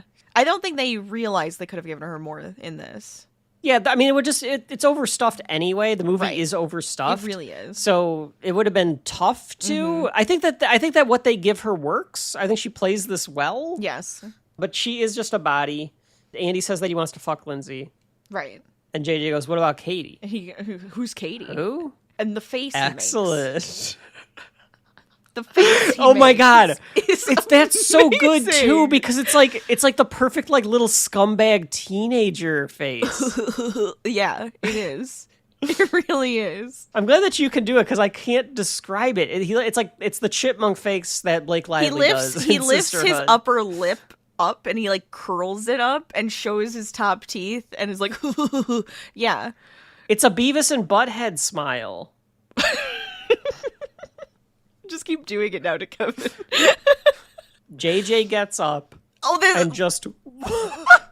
I mean, it's so that he can make out with her, right? That's like the whole idea, I assume. He has to leave the scene, yeah. So in order to leave the scene, because they're out in the middle of the lake, all right? They're out in the middle of the lake on the pier. But he has to leave stage left, so he just walks off the pier. Into the water. He just face plants into the water. Yep. No, they're out on like one of those floating docks, by the way. Oh, so they are out in the middle of the lake. Dock. Yes, yeah. Yes. But that's it. Into the water. Face plant. Andy is journaling. Yes. I mean, journaling? Whatever. I guess I'm not as smart as you. He knows how to play it. He just called her smart. Called her smart and kind of negged her at the same time. At the same time. That's a skill, Rachel. That is very skillful of this like scumbag. He's the real player of the camp. Oh, He's the though. Cool guy. Yeah. Lindsay seduces him by like licking his ear, like making out with his ear. Yes. Bobby, the kid with the motorboat, is unable to control it. Yes. Katie and Coop are sitting on the grass somewhere, and they're going over a list of women. Mm-hmm. As I've done this, I've been forced to do this by friends of mine. Of course, you got to go through that list of women to come up with like, okay, what about this girl? What about that girl? Well, she's a slut. She'll go with you. I'm not really into sluts though. I could be into sluts though. I think that was it actually, right? I could be into slut because she's you're not a slutty guy. She says you're not the slut. You're not the slut type, and he's like, no, I love don't mind sluts. I could be into sluts. Yeah, it's got to be the right slut. Sluts rock. You could do Susie. And he's like, yeah, we dated each other once. And she's like, wasn't that like when you were 10? So she remembers. Yes. She remembers that. Yes. It's an odd thing hint. to remember. That's a hint. Mm-hmm. Yeah. So then he lies about like, oh yeah, no, we went all the way. And he kind of like is like, we had doggy style, pony style. And then he like trails off and like changes the subject in a very like dorky guy way. Mm-hmm. Where he like doesn't want to talk about it. Yeah, he just starts talking about like bands or something. Like it leads somehow into talking about music, I think. It leads to talking about music, and then the United Nations. Talks about the United Nations. And then he just says, and then you got to start listing off countries. So I'll start. Well, he was talking about like the birthplace of spaghetti and oil or something, and then he goes, but that like leads to Italy, and then he starts just like he literally is on a train of thought. Yeah, because I think he's nervous to talk to her. Yes. So it just kind of like keeps going, mm-hmm. and then she doesn't know what else to like say, so she just says like, oh well, then I guess Italy, and he's like, yeah, I kind of I mean, I kind of get like I had the ball rolling there anyway, but yeah. He's just such a dork. She finds it charming, though. Oh, yeah. The way that Marguerite Moreau plays it is like she finds it cute. Yes. The way that he acts. Oh, yeah, sure. That's fair. Yeah. The dorky guy tends to be a lot cuter than the douche Paul Rudd. Coop hasn't taken care of the goat shit yet, so he has to run off to work. And the kids are watching them make out. All the kids are whooping at Lindsay. Yes, okay, so this is different disgusting making out. They're like trying to find the number of ways that you can disgustingly make out. They literally have their tongues all the way out and just like touching each other with them. Just can't imagine having to act and having to do that, because I don't think I would be able to stop laughing enough for it to work. Right. Especially if you do it multiple times. Yes. It almost feels like, though, to get the best annoying sarcastic take out of these two, you have to make them do it a million times. Yes, because they're going to try to do just it, and they're going to try to one-up it every single time. Yeah. Mm-hmm. Bobby falls off the boat, and help, I'm drowning! Shut up, Bobby, you're fine. I can't swim! And then Bobby drowns. So Bobby is dead. Bobby is now Jason. He's now haunting Camp Firewood. This little ginger kid. This is actually the beginning of Friday the 13th. Now, I think Jason they could was have at this absurd camp. I feel like they could have done something with that. They could have had him in the background, like, come out of the water with a Jason mask on. Just in the background. They could have. Like, nothing comes of it. Very end, at the end of, like, how crazy just, everything is. Just, like, in the dark, nothing comes of it. He's just in the background coming out with a Jason mask on. I don't think that would have taken away from anything. I think you're right. That could have been something. Just way in the background. He's just got a Jason mask on, coming out of the water. And then nothing comes of it. Beth has this crazy 80s teenage girl hairstyle very similar to Katie's. It's super flooped over to the side, yeah. She goes to talk to Henry. Rachel, I think I missed a joke here. Because he calls her Henry, and then she says, oh no, call me Henry. Okay. Right? That look is très chic. Oh, thank you, Henry. Please, call me Henry. She says, thank you, Henry, and then he goes, oh yeah, please, call me Henry. Okay. And she goes, yeah, okay. That's what I thought. I Henry thought that's what happened. I thought that's what happened. But I was like, did I miss something there? I think that's what happened. Yeah. I think it's really just representing that really awkward, we like each other, and we keep flubbing everything we're saying. He thinks that she's gonna say, like, Mr. Yada Yada, whatever his last name is. You're trying to guess what the other person is going to say so that you can keep up with them in a conversation. Yes. And then that's all. She talks about knowing astrophysics, and he's like, oh, who's your favorite astrophysicist? And she's like, well. Like, do I have to pick a favorite? Like, the first one to come to mind. Wait, what time is it? And then she, like, makes an excuse that she has to leave. I mean, you could have been like, oh, wait, who's your favorite? I mean, yeah, but, well, I guess that's just true. Spin it back, and then if he starts saying a couple of them, it's like, oh, yeah, that one. That's my favorite. That one. Yep. Oh, that's the one right there. That's it. Yeah. Bob, they go back and there's, like, bubbles, so Bobby's still, like, drowned. Yes, that's right. Rachel, this actor has been in things recently. He's a favorite of Red Letter Media's, actually. He's in a bunch of, like, independent films. Kyle Gallner. This little child? This child, yeah. Okay. Is, like, a full-time actor now. And he asked Andy, like, have you seen my swimming buddy? Andy's like, leave me alone. I don't care. And he's like, I'm going to tell Beth that you let him drown. Yeah, you let her down. You let him drown. He says, it's your job to make sure kids don't drown. It just flat out is, like, so disgusted at Andy. It makes sense, but I mean, it is also the buddy system, and you should have been taking care of your buddy as well, kid. Taking care of that's true too. But Andy isn't having them shout, buddy. I guess that's fair. And making sure that the buddies are by each other. That's right. Mm-hmm. But to your point, he did lose his swimming buddy. So this is partially on the Kyle Gallner character. Mm-hmm. So he gets what's coming to him. Because Andy says he needs 20 minutes to take care of this kid. I take care of this kid. And he just dumps him on the side of the road. Yes. He throws him out of, like, this car. He just throws him out. That's it. It's pretty great. If I was looking for a book on astrophysics, where would I find it? This is a very subtle gag, too. Maybe a bookstore or a library? Yes, because she's asking the nurse is knitting, and she has just started a project. Oh, okay. Go ahead. No, and so she asks her about the astrophysics book, and she's just like, a library? Yeah. And she's like, oh, yes, a library. Then at the and same then time... Henry walks up immediately and says, if I was looking for a book on camp directing, I guess? Henry, library. Now, I don't know why she knows Henry's name. I don't either. Regardless. Well, I guess maybe the camp counselor talked to her about it, or like the director probably talked to her about it. And at this point, she's pretty much done with this blanket. Okay, I did not notice that. I'm pretty sure it's a crochet blanket, and she's knitting. That is for the fiber artists out there, like myself. But she started a knitting project. 2 seconds later, she has a full crocheted blanket. Okay. I'm glad that you noticed that. Yeah, I definitely did not notice. Beth is going into town to go to the library to find some books on astrophysics. Nancy asks for some lube from the drugstore for her pussy. Okay, that broke Rachel. She was not so prepared blatant. for me to say that. She's so blatant about it. It's just the bluntness of it. My husband's coming today. And then counselors see that Beth is going into town. Yes. So they all hop on because they all want to. She's like, no, we're going into town. Going into town. Yeah.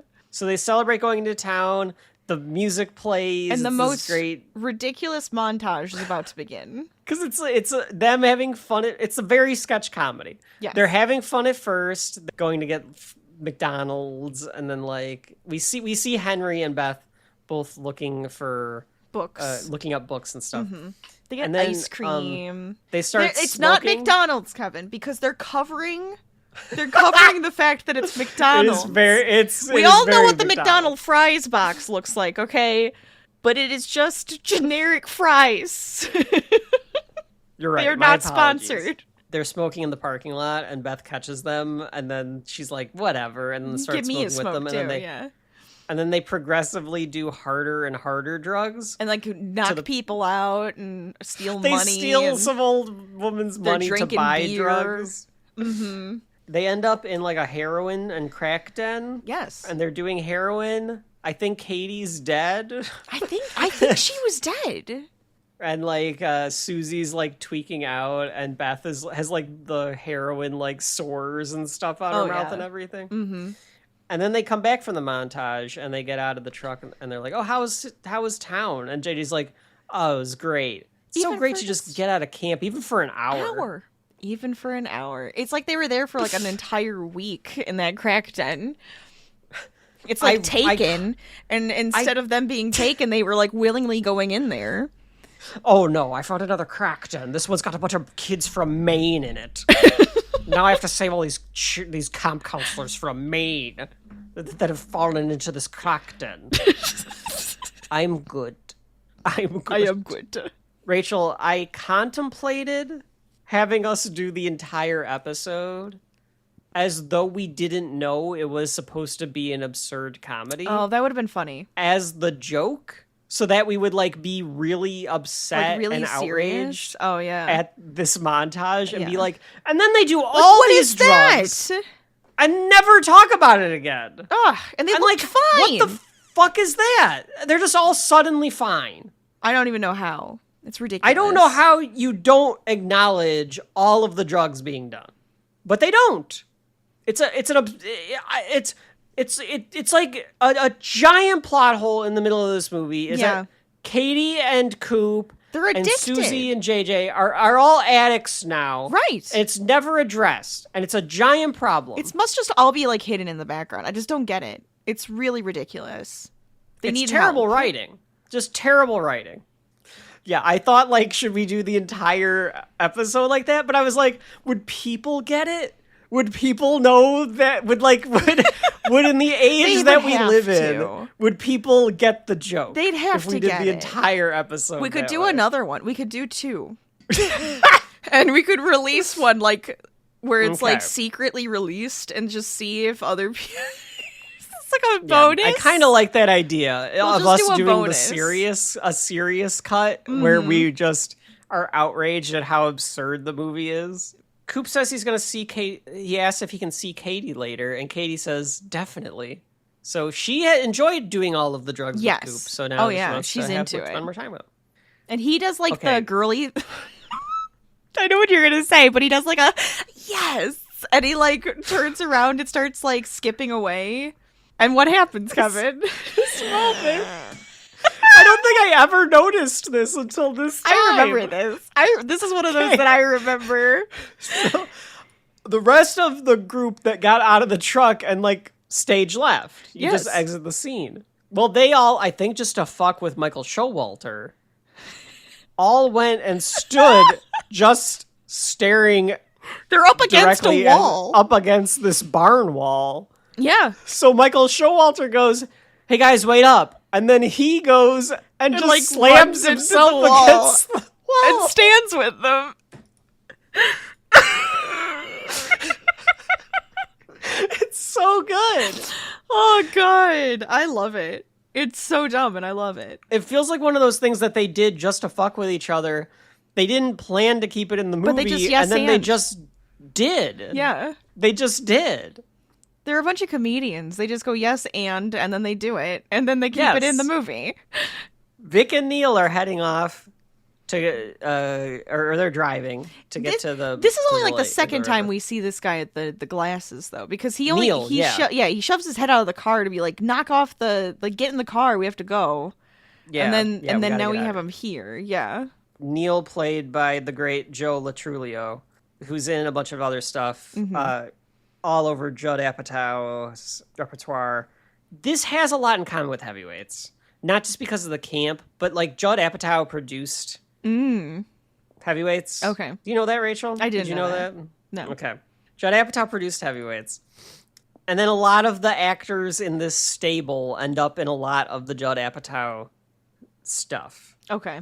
Joe Latrulio is in Freaks and Geeks, or I think he's in Freaks and Geeks. Maybe I'm wrong about that, but he's definitely in like Superbad and like some. He's in a bunch of comedies, but he's playing Neil. He's like a nerdier guy. Yeah, he's like he's like that. He's got the glasses and like guy. A mullet. Mm-hmm. He looks the upper up class to Victor. nerd. Mm-hmm. Yeah, he looks up to Victor. He's not like as nerdy as the indoor kids. No. So Victor has to admit, because he's like, you know, I can't get with Abby, and he's like all upset about this, and Neil's like, well, what's the difference? Like, you get with girls all the time, and he has to tell him he's a virgin. He's a virgin. And Neil refuses to believe this. He's like, no. It's like his whole world has been shaken by this revelation. Like, everything that he believes in, like, he's just found out that Santa Claus doesn't exist. He does, though. He does. Kids at home, don't worry about it. Mm-hmm. But in the vernacular. People say that all the time. It's ridiculous. Yeah.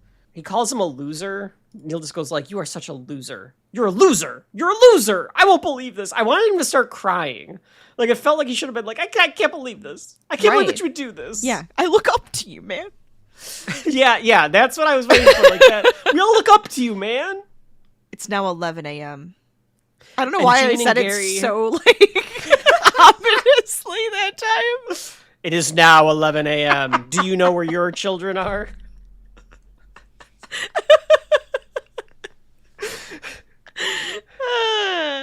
Gene and Gary are peeling potatoes. Gene tells Gary that he's going to go fondle his sweaters. So what did you say? You're going to go fondle your sweaters? No. So I'm going to make fondue with cheddar for dinner. I don't think that's what you said, but okay. Just going to stop by my bunk for a quick second. We go back to Artie. Mm-hmm. McKinley says, "Hey, you take that shower yet?" "Yeah." "Did you?" Because he obviously didn't. He's greasy and this kid is so gross looking. I can smell him through the screen, and it's just... it makes me feel ill. It's that kid BO, too. Oh. That gross kid BO. God, it's the worst. That hormonal stuff where it's like they're just getting everything. It's just like seeping off of them. Yeah. Ugh. And he's just covered in like dirt and smut and But this is He's where we back on actually the- find out. So he goes back to the radio and he's doing his bit, and the camera slowly pans down, and nothing's plugged Nothing's plugged in. Nothing's plugged in. So he has just been pretending to be on the radio. I mean, that's playing. what we do. None of our stuff is actually plugged in. That's true. Oh, yeah. We actually haven't published any of these episodes, right? No one's listening to any Nobody of this. listens to this. That's right. Mark that for a trailer moment, please. But like a crazy person, he's just doing his own podcast to himself, basically. Yeah, pretty much. And we never go back to the radio. Never again. Maybe not. No, I wait. can't remember. I don't remember if we do. I don't remember. We'll I'll have to check. Yeah, I don't remember. But that's a good reveal. It's like a mid Act 2 reveal. It is. Back in arts and crafts, the therapist kid is giving advice to Gal about men being schmucks. Yeah. As the rest noddingly approve of this. Schmucks is a great word. Oh, I love the word schmucks. Schmuck is it's just a wonderful word. It's underused. It is underused. It is underused. We need to bring that back. We need to start calling people schmucks. Mm-hmm. The kid massages Gal's shoulders. It's so to, awkward. It's so weird. And she's like, "Oh yeah, you do that so well." And I'm like, she "Stop!" says your hands are like magic. It's so weird. Victor and Neil get to Moose River, and Victor rushes them all out, Yeah. like very comically, like just like Like the throws boat all like the falls kids. off of the car. I don't even know how it was like tied on because it just falls off as they swing in. And he says he's going back to camp. And he'll pick them up in the morning, and he says like, "I'm gonna go fuck Abby. You go fuck yourself." Like he gets all like indignant about it, which Yes. like part of this is on Neil because Neil had such a visceral reaction to finding out that That's that true. Victor was a virgin. Yeah. Like if he wouldn't have had, If it wasn't such a big deal, then maybe he wouldn't care as much. Mm-hmm. So Victor heads back as Neil says that he's making a big mistake. Mm-hmm. Rachel, what happens to Victor? So Victor's having a really pleasant drive now because it's just him. So he's just singing and he's having a good time. And then I don't know what happens, but he hits a tree. He just goes, "Oh fuck!" and does the thing where he can't he tries loses to control. avoid something. Yeah. But But there was then they nothing. show you what happens. In the morning when I rise, bring it. Oh shit! And he like slowly hits a tree. Yeah. Turns and just hits a tree. Yep. It's So like, he hits weird. this tree for apparently no reason. It makes me feel like when they were making the movie, I don't have anything to back this up, but it like makes me feel like they were making the movie and they intended for something to like come across the to road. be there. Yeah. It But could have then been Jason Kidd. He could have just walked out for a second. Could have been Jason Kidd. Yep, definitely. But then like in the edit, they realize that it's funnier if there's nothing. There's just there. nothing. So then they were like, yeah, no, let's just go with nothing. That's very funny. Just the way the edit is very funny. A clock shows 1:08 now, by the way. Oh, interesting. It does. It's not a on-screen It's not a black screen, timestamp. but it does show us that it is 1:08. We'll have to Or keep I'm that sorry, in mind. 1:09. It flips to 1:09. Oh. I think that actually fits because I think the next timestamp we get later is 1:30. So I think that's possible. Abby is doing her nails when Gary comes into her bunk. Oh, sorry, I thought this was a different bunk. Am I bothering you? No, not at all. Why don't you come sit on the bed? So Gary comes in and then sits with Abby, and they he exchange has gum. Gum. He Yes. brings out the stick of gum, yes. It's like our prophylactic for Abby. I think it is. I think that's the idea because you have to, uncover gotta the unwrap gun. that stick You gotta of gum, unwrap yeah. it. So they start making out. Maybe Victor did have a chance, Rachel, but in reality, she's just a slut. Yeah. Yeah, she is. She really is. She's the camp slut. She's the camp bicycle. Or she's She the camp is, canoe. Everybody gets a ride. I'm I'm sorry. Everybody gets in. There we go. I couldn't find it. Everybody gets in. That's gross. Well, the canoe has multiple people. Victor is lamenting the fact that he can't. How's he going to get to Abby now? And she goes, you think at first it's going to be like she's thinking, because she's like, wait, what? What's wrong? Nothing. I just want to take my shirt I off. just want to take my shirt off. Neil's with the kids. They're going down the river. Yes, in the raft. But the kids are afraid because only. Well, they're like, where are we going? And Yeah. Neil goes, I don't know. Victor took the map. Yes.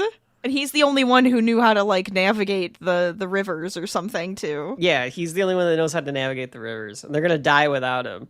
So Neil's like, you know what? You're right. I'm going to go get him. Yeah, stay here. And he just jumps out of He the jumps raft. out of the raft and then finds somebody's campsite and steals their motorcycle. And steals the motorcycle. This is a very odd scene. And then rides it off. How odd. I mean, because now he's just like determined to get him, you know? And There's apparently a deleted scene where after he rides off with the motorcycle, this couple comes out of the tent and they have like a whole conversation about marital troubles. oh, Yeah, I like it more that it's just he hops on the He just motorcycle takes and it. there's no reason for it whatsoever. yes, Victor now has to outrun Neil on a motorcycle right. as a chase ensues with this great, I love the music in this scene. This like great 80s music. It goes on forever and It Neil does. somehow Well, hold on. never catches up to him. He doesn't. And I'm wondering, so at one point they zoom out and there's a cute little bunny that just goes across the screen and it's very adorable. And I'm like, did the cameraman just go, there's a rabbit? And then they like zoomed out so they could get the rabbit going across the road while it they does went feel by. kinda like that. Yeah. And then I was like, is this why he swerved? And then I was like, is this like the tortoise and the hare thing? So like the one, like he's like trying to run as Okay, fast. so Rachel really got into that. So it's the summer of 2026 as we record this. So clearly, Victor is Odysseus, and he's trying to make his way back to Ithaca, which is Obviously. Camp Firewood. That's right. To Penelope, who is Abby. And Abby has many suitors. Exactly. Right? So he has to get back so that one of the other suitors doesn't get to Abby, who is Penelope. And he has to go through all these trials throughout the way. He has to jump a hay bale. He has to run. He has to get there. I'm making fun, but that's kind of what happens to him. Like, if they would have done, like, a couple more scenes Yes. with the Odyssey in mind, Yes. that would have fit. It really that would would have have. fit really well. Yes. I do also love that they really didn't try hard. Actually, I think they tried harder to make the stuntman not look like Neil. Yes. They, like, go out of their way to make it look nothing like it. So then there's this hay bale in the middle of the road Sorry, as go on. Neil is trying to run away It's not from... a stack. It's one small hay bale. It's one like little you would hay sit bale. on or put in like decorations. Yeah. Victor doesn't know how to get around it. So he's like Can't go thinking around and, it. like, Gotta go going- over it. he's like looking back and forth as Neil approaches on the motorcycle. Mm-hmm. So then he very action oriented. It's in slow motion. It is. It's framed as an action scene. That's right. They know what they're doing Yes. because they frame it like it's out of an action movie. The best parodies and satires are ones that understand what they're satirizing. Yes. That's the only way to be able to satirize something well. Mm-hmm. They do this action shot from like the side and below as he slow motion leaps over the hay bale. Yes. And then Neil catches up on the motorcycle, but he can't go through the hay. He can't No, jump the hay bale. He can't jump it. So he runs So he into has to it, like ah. skid. Yeah. And then looks, and then it's like, got me. And he's like all upset about it. Yes. That is probably the most absurd. Is that the cartoon. Most absurd? At this point, It's Wile E. in the movie, Coyote, yes. yeah. Yeah, it's a cartoon scene. Right. That whole thing. Mm-hmm. Yeah, because there's like the running where he's like, yes, and you can tell that he's like on running. Something. Like he's got to be on like a conveyor belt or something. The way he's moving.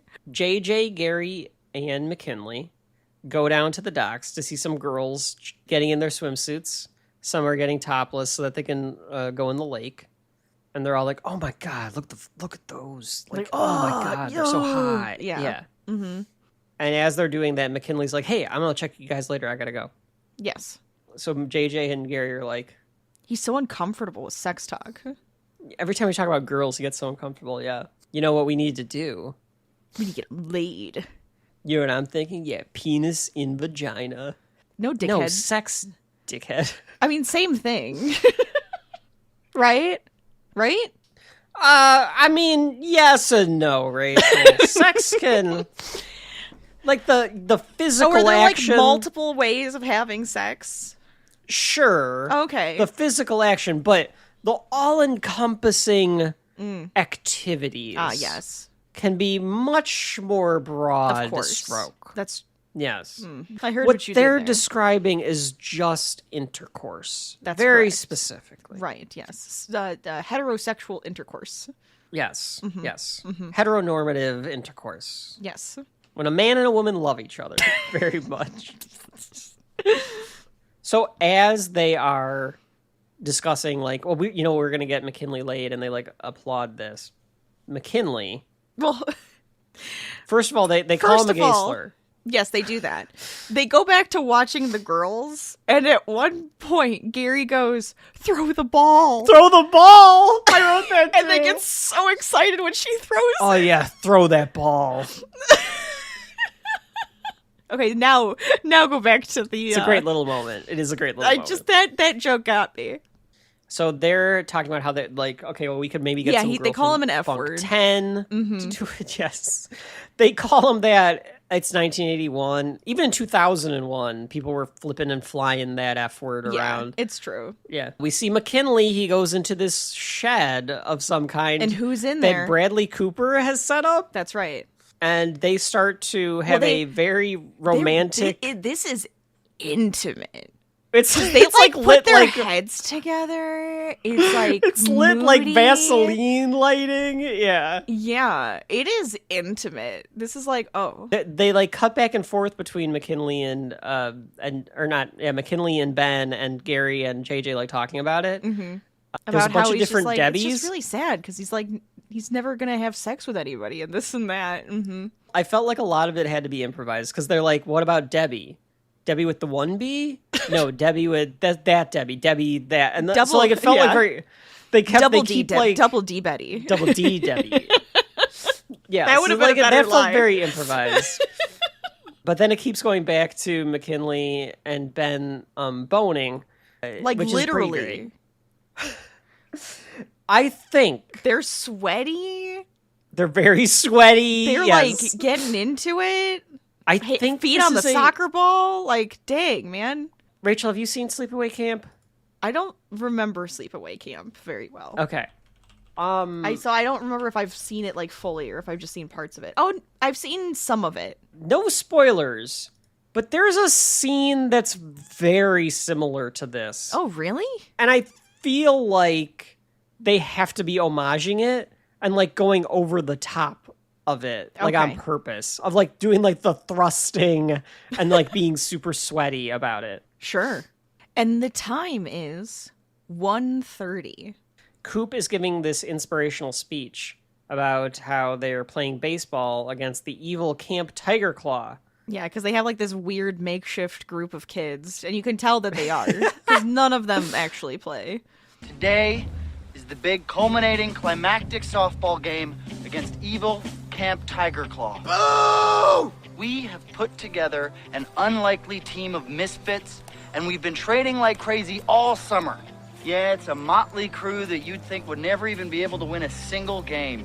We had a kooky training period where it seemed like nothing was gonna go right. But guys, somehow we made it to the finals. So I say, when those anonymously evil campers from Tiger Claw get here, we give it our best shot, and we try to come from behind at the last minute with some weird trick play that we made up, and we win the game. What do you say, team? It sounds like pretty well-worn territory. The whole thing feels kind of trite. I say we forget it. Is that how everybody feels? Yeah. Pretty much. Well, it's fine with me. That is a direct reference to 80s and 90s. I mean, Mighty Ducks, Heavyweights, Little Giants, Sandlot, literally everything with like kids in it. As he gives this speech, the bus pulls up from Camp Tiger Claw, and he's like, "Oh crap, this is pretty great." Yeah. So the camera never moves. No, we're back with the kids. He runs off to the Cooper the bus. runs to the far ground of the shot. The coach for their team gets out, and he's like, "Yeah, they think it's a little trite and everything, so they just don't want to." Pretty well-worn territory. No problem. Okay. And then they get back on the bus and leave, and Cooper runs back in. And the kids goes, wave from the bus, like... Yeah. It's no big deal. They were totally cool with it. So then all the kids do the thing that we love, Rachel, where they all just disperse. That's like their job. That is all the campers' job is in this entire movie, is to disperse. They group and then they disperse. They group and they disperse. Every once in a while, a few of them get some lines here and there. But other than that, they disperse. Susie is walking off into the woods with McKinley, and JJ and Gary think McKinley's going to totally score with Susie. And they run off to see it. Yeah, because they said he needs like us to watch him do it. Yes. There's something about he needs witnesses. He needs witnesses, yeah. But what do they actually end up seeing, Rachel? They see Susie playing a pan flute, I think. Yeah, I was like, it's like a wooden flute of some kind. And they see McKinley and Ben in black. Yeah. Dressed up in the water, getting married. Beth is officiating. Yes. Cooper's there. Coop is there as a best man. Mm-hmm. The guitar guy is playing guitar. A guitar man is playing guitar. Yes. So obviously other people did know. They knew that. Mm-hmm. Yeah. It's the ones that are open-minded. That's right. When were they going to have this wedding if Coop had to do the baseball game, though, is the question. Were they just like, oh, we can do the they wedding pushed now. it up. Yeah. Maybe it was going to be after the baseball game. But they're like, wait, we can just do it now. It's so lovely. It's a beautiful, beautiful, blessed thing. On the lake, it's gorgeous. I mean, honestly, it's very pretty. And in 1981, two gay 16-year-olds getting married was probably pretty frowned upon. So they have to do it in this very, like, pagan-esque way. Yeah, it's like hand fasting or something. Isn't that what it's called? I don't know what that means. Rachel's about to Google something that she probably shouldn't. No, hand fasting is like the one where you do like they bind themselves together with like a cord. Oh, okay. Yeah. I gotcha. I couldn't remember if that's what it was called, but it is hand fasting. Mm-hmm. That's okay. That's not a weird thing. Calm down. I didn't know. I didn't know if I was going to have to bleep you out or something. McKinley is a gay That's right. person, they say. He's a gay man. They don't say that. No. Yeah. Again, they use the F word. Unnecessary, but of its time. It's of the time. It's of the time. And I mean, they called him that earlier, so it's almost it's like a friend thing too. Right, exactly. And this time they're like, wait, he really is one. Yeah, I can't tell if there's something you can take away from that in the way that they like said it at first and now they say it again. I think they're comes setting up later, a joke. Yeah, they're setting up a joke here, all right? So don't just turn it absolutely off setting up because a you joke. heard it. It's okay. They're doing a joke. There's a bit. They have a whole bit. It's the long con bit. There's a capture the flag game that's about to happen, Rachel. And yes.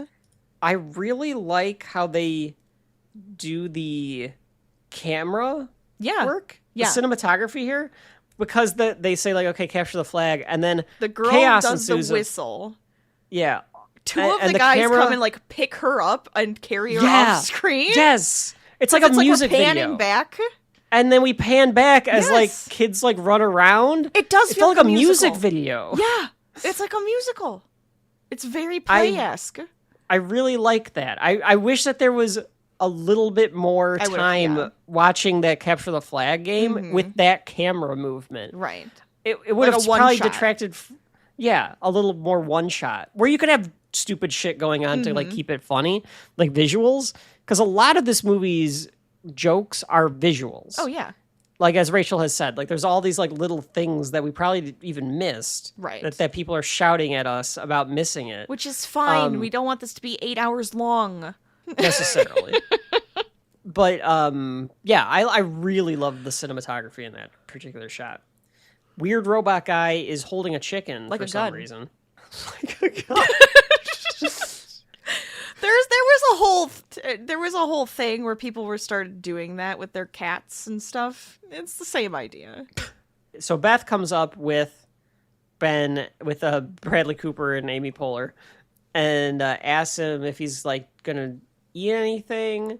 And you haven't made many he's like, friends. I am not. Yeah, you haven't made any friends this summer. And he's like doing the robot voice, and Beth's like, maybe drop the robot voice. He's Right. like, oh, okay.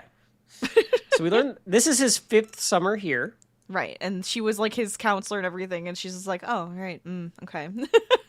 Yeah, she's like, yeah, you were my counselor. Beth wants him in the talent show. Like, why don't you do the talent show? And like, you can actually, maybe make some friends or whatnot. And he says okay, and like awkwardly leaves. Like yeah, show he us actually what gets you've been really working on all excited summer. actually, because he's just Yeah. like, well, it's not like a song or anything. And she's like, well, you can just show whatever you've been working on all summer. He's like, oh my God, thank you. It's the weirdest way of saying it. And then he runs off with chicken. Thank you, because I did not realize that. Yeah. But Bradley Cooper and Amy Poehler are both very upset. Like in the Yes, background. they're like, very no! upset about this. Yeah. Susie is like, how dare you? Like, you're going to let this like Dare you? Yes. idiot be in this, and I already have to deal with these morons that don't know how to do anything anyway. Beth just stares at her, and then Susie goes, fine, he can be at the end. She always She gets always the wins. Yeah, she always wins. I mean, But she then is the director.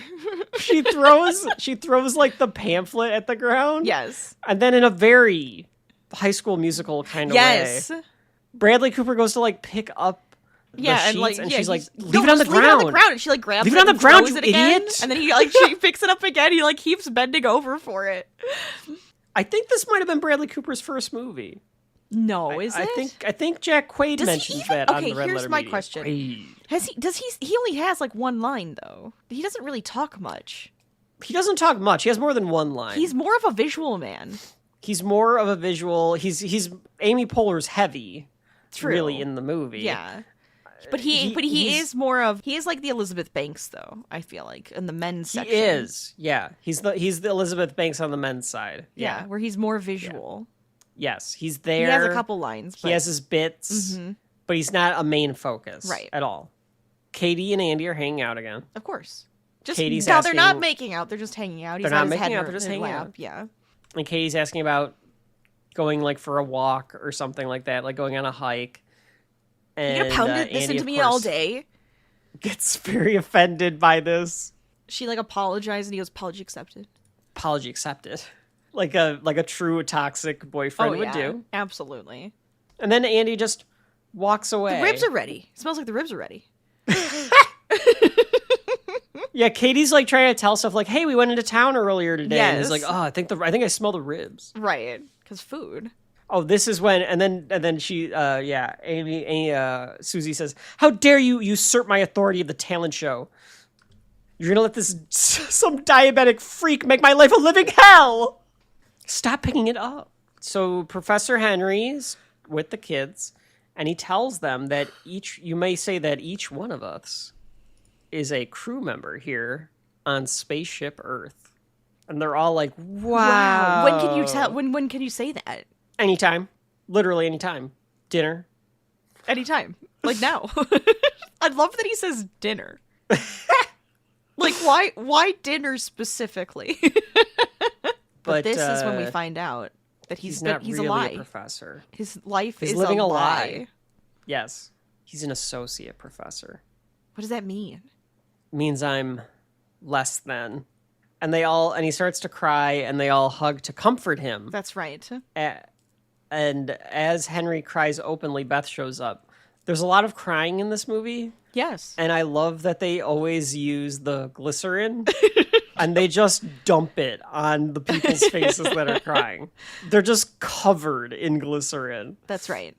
You know what's weird about the movie, Rachel? What's weird? We call this like an absurdist comedy and everything, but there are a lot of themes in it. Under the surface, if you pay attention, there's a lot about like feeling unsatisfied with your state in life. That's true. And like accepting yourself. There's a lot and of like acceptance self-actualizing. Yeah, you're like right. What you are and like how to grow. Yeah. There's a lot of that. Like there's a ton of that. Almost every Everyone character has that moment. Mm-hmm. Like a lot of That's actually that. kind Like of acceptance. crazy. Yeah, you're right. Self-acceptance is a huge part of this. Even the characters that learn that in a bad way, like Katie at the end, learns to understand her needs. Yes. And not Kind in like of- the way you'd expect. It's but they it all do subverts it. your expectation. Mm-hmm.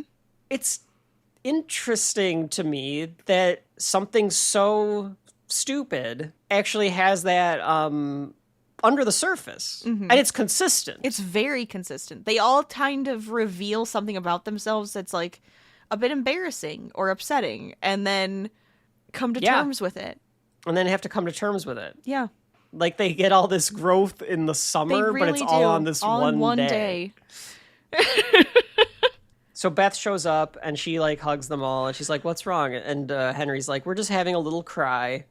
And she says, "Hey, I'll tell you what. Why don't we all go grab lunch and watch the Capture the Flag game?" And they don't want to do it because they're like, "Well, you know, we're into some pretty crazy stuff here." And she's like, "You know what? I'll make you a deal. You go do stuff with some of the normal kids." I love that she calls them the normal kids. Oh, yeah. It's very blunt. And then you guys can spend the rest of your time working with, and then she like quotes a bunch of the astrophysics stuff that she learned in her time in the library. To learn about planets, stars, pulsars, heliocentrices, gravitational something or others, and the science of celestial mechanics. I didn't see it fast enough. So, So that you get what you get. you get what you get. But that, of course, And then she's names like impresses people and Henry. everything. Yeah. Yeah. And he gets a whole that boner impresses for Henry. it. Oh, absolutely. Because In his tiny short it shorts. also, that's right. You can see it and everything. Ew. But it's actually like a good way to contrast the relationships of the teenagers, the counselors, yes. with the relationship of these adults. Mm-hmm.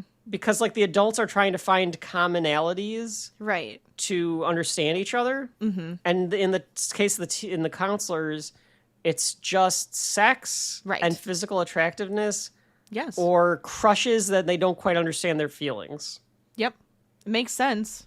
This is the part where they like agree to do it and they break, and all of the space kids go in completely different directions, and the one kid is just going Runs off into the straight back woods. from the camera. Yep. It's amazing. He quotes stuff about the camp directing that he learned, like Yeah. all of like the what things that she her has job to do. entails. Mm-hmm. And then, like, in 1908, it was founded in the Catskills and the yada, yada, yada, yada. Like, yeah. he goes kind of nuts with it. We're at the rib station. Lindsay comes up, and she's She got is barbecue covered. sauce. This is the most Elizabeth Banks scene in the movie. When I think of Elizabeth Banks, this is like one of the scenes that comes to mind of her just with her face covered in barbecue sauce. Well, it first starts at just her mouth, and then he says something about it, and then it cuts back, and it's like on her forehead and over her nose and everything. I'm like, I like that. That's not an inconsistency. That's on purpose. She just got back from the pig hunt, and she's now eating the pig. Oh yeah, she's covered in it. And he is like, he's disgusted by this. Andy's disgusted though. Like me personally, this makes her hotter. Does to it? Kevin. I don't know. It's a little icky. It's like kind of clean that off because it's like the meat is in her teeth and everything. No, because she's trying to tempt him, Rachel. Because if Shelf Life you gotta Kevin tempt sees with the that, pig. and he's Andy, he's licking that barbecue sauce off of her face. That's and more she tongue, knows more that's an tongue Andy action. move. That's true. Yeah. Fair enough. Gotta get that tongue action. Lindsay says, come on, I want to make out. And Andy's like, okay. But not here. But not here. Because he sees Katie. Like, Right. Katie's going to watch this. Lindsay knows that that he's with Katie, right? So she's just, unknown. like, being mean. Unknown. Okay. Yeah. I'd assume... Or is he just lying to Lindsay and being like, no, I'm not dating It's Katie? possible. It's possible both. I don't know. Yes. There's this little moment, I don't know if you saw it, Rachel, where Gary tosses a burger. Yes. And it like... and He like, gets the burger tossed to him, and he just catches then, it like, in the bun. Perfectly catches it. It's just like this Yes. little bit that like is in the background, and Chris Maloney like doesn't even like change like his facial expression. No, he It just like kind of- falls into the bun, and he's like, got it. Yeah. Like he's just like setting it up to eat it. It's so good. The capture the flag game is going on in the background. Yes. As Henry and Beth like walk through. Yeah, the like capture through the flag game. Yes. I think JJ at one point like falls over like dead on the ground. Oh, there's so much like, of next that. to It's them. amazing. So like they're discussing all of Henry's talent, and Henry's like, "Yeah, tell my dean that," and she's like, "I will tell your dean." It's a What's his very address? like now, folks at home, Shelf Life Rachel and Shelf Life Mom, very much all the time will be like, I'm gonna write a letter to those people. I'm gonna give a review to those people. That's what this reminded me of. What do you mean? Where, like, you guys would be like, I am gonna tell them that. I am gonna say I mean, something. I do tend to try to give feedback when I have the ability to give feedback. And you get it from Mom, who gets it from Grandma. I am gonna give them a piece of my mind. Well, usually it's because I'm happy about something. I like to tell managers and things just like she is. I'm going to tell them all the good that you can do. So she starts like writing down the address. I feel like this would have been kind of more novel at the time. I feel like this joke has been done a lot since then. Taking this like stupid movie dialogue, like, tell that to my boss. And then her being like, Oh, okay, yes. I will. Like me and having You know, her and then them like take it, actually very writing down seriously. the address. Mhm. Well, because then she starts doing it, and she's like, okay, what's the address? And then he's just like, oh my god, you're like actually, and then like says the whatever it is, and then Yeah. like, this is crazy, and then here's the other answer, and it's very silly. They start making out. So they have like their first kiss in the middle of the capture the flag game. A Wilhelm scream happens. Yes, I think it does. When It does. Yeah, one of the kids falls. It might have been JJ. I can't remember. And we go back to capture the flag. And then this, like, Jamaican Olympian? Or, like, some sort of, like, He has to Olympic be or some sort of sprinter? famous like runner, right? I don't know. I have a feeling it's just It's just some someone guy. that, like, is built that way. Yeah. But is yeah. this a racist joke? I mean, you could take it that way, but, like, if it is, like, a Jamaican runner or, like, someone from Africa, like, they're just incredibly fast. No, I know. So That's what I'm that's just the like, joke. yeah. I And he I kept stands out this like a has sore to be one. thumb. Well, of course he does. It's a very white camp, but like, I kept thinking, They're in like, Maine, maybe- Rachel. Oh, it's fair, They're next door to the Stephen King averse. right? Yeah, it's Castle about to Rock. come out of the ground or something. They could be in Castle Rock for all we know. But anyways, I was just like, is this like some sort of famous runner? Just because of the way he stands out, and it's just like, I'm gonna grab the flag and run. Mm-hmm. What's her nuts? I love that they all act like they can't catch him either. Yes. Like Coop is like, like almost trying to catch him and Right. can't. It's very gangly and falling over, and He dives, but can't get quite there, and he looks over, and Katie is like all in slow motion. This is Yes. happening. Katie waves at him. Does the half the hand little wave, like girl the finger like wave? yes, Yeah. mm-hmm. So she's charmed again by him. Yes. She's starting to get a crush, Rachel. What's the slut's name? Abby. Abby turns. Oh my god. Go ahead. It's Gary. I'm glad right? that you said it because I had it written down, but I've like skipped past it. Yeah. Is it Gary? JJ. JJ. She already made out with Gary. Oh, that's true. She turns though and starts making out with JJ during this whole slow motion scene. It's now 2:23. There's some kid jet skiing on the lake, Andy took Lindsay out there with the kids as a prerequisite to being able to make out with Lindsay where Katie wouldn't be able to see it. Right. So they're making out, and he goes, "Oh, you taste like a burger. I don't like you anymore." It's great. That's amazing. And she gets pissed and says, whatever. Lindsay's pissed. Mm-hmm. Yeah, whatever. And then they look back, and the kid fell off the jet skis and presumably drowned. JJ's the one driving this, too. Yeah, and then they turn, and JJ's like, ooh. And this other kid goes, when's it my turn? Yeah, there's this reveal then that there's this other kid. And so what happens, Kevin? They toss him out in the woods, like they did with Kyle Gellner. They got to get rid of the evidence. He can't know. No witnesses. That's right. What are we derailing? I wanted to see if they have the fart cut anywhere. Oh, I did look that up earlier, and it does seem like it must be a real thing. That's wonderful. Katie and Coop are walking around. He shows her a barn he likes to go to when he just wants to be by himself, be alone. I think it's because he has to take care of the goats. That must be his job. That makes sense why he had to clean up after them then. Yeah. She says she was supposed to go hang out with Andy this afternoon, but she doesn't regret it. She's okay with it. And then they sit and they're just kind of enjoying each other's company. And what does she ask him to do? Hold her hand.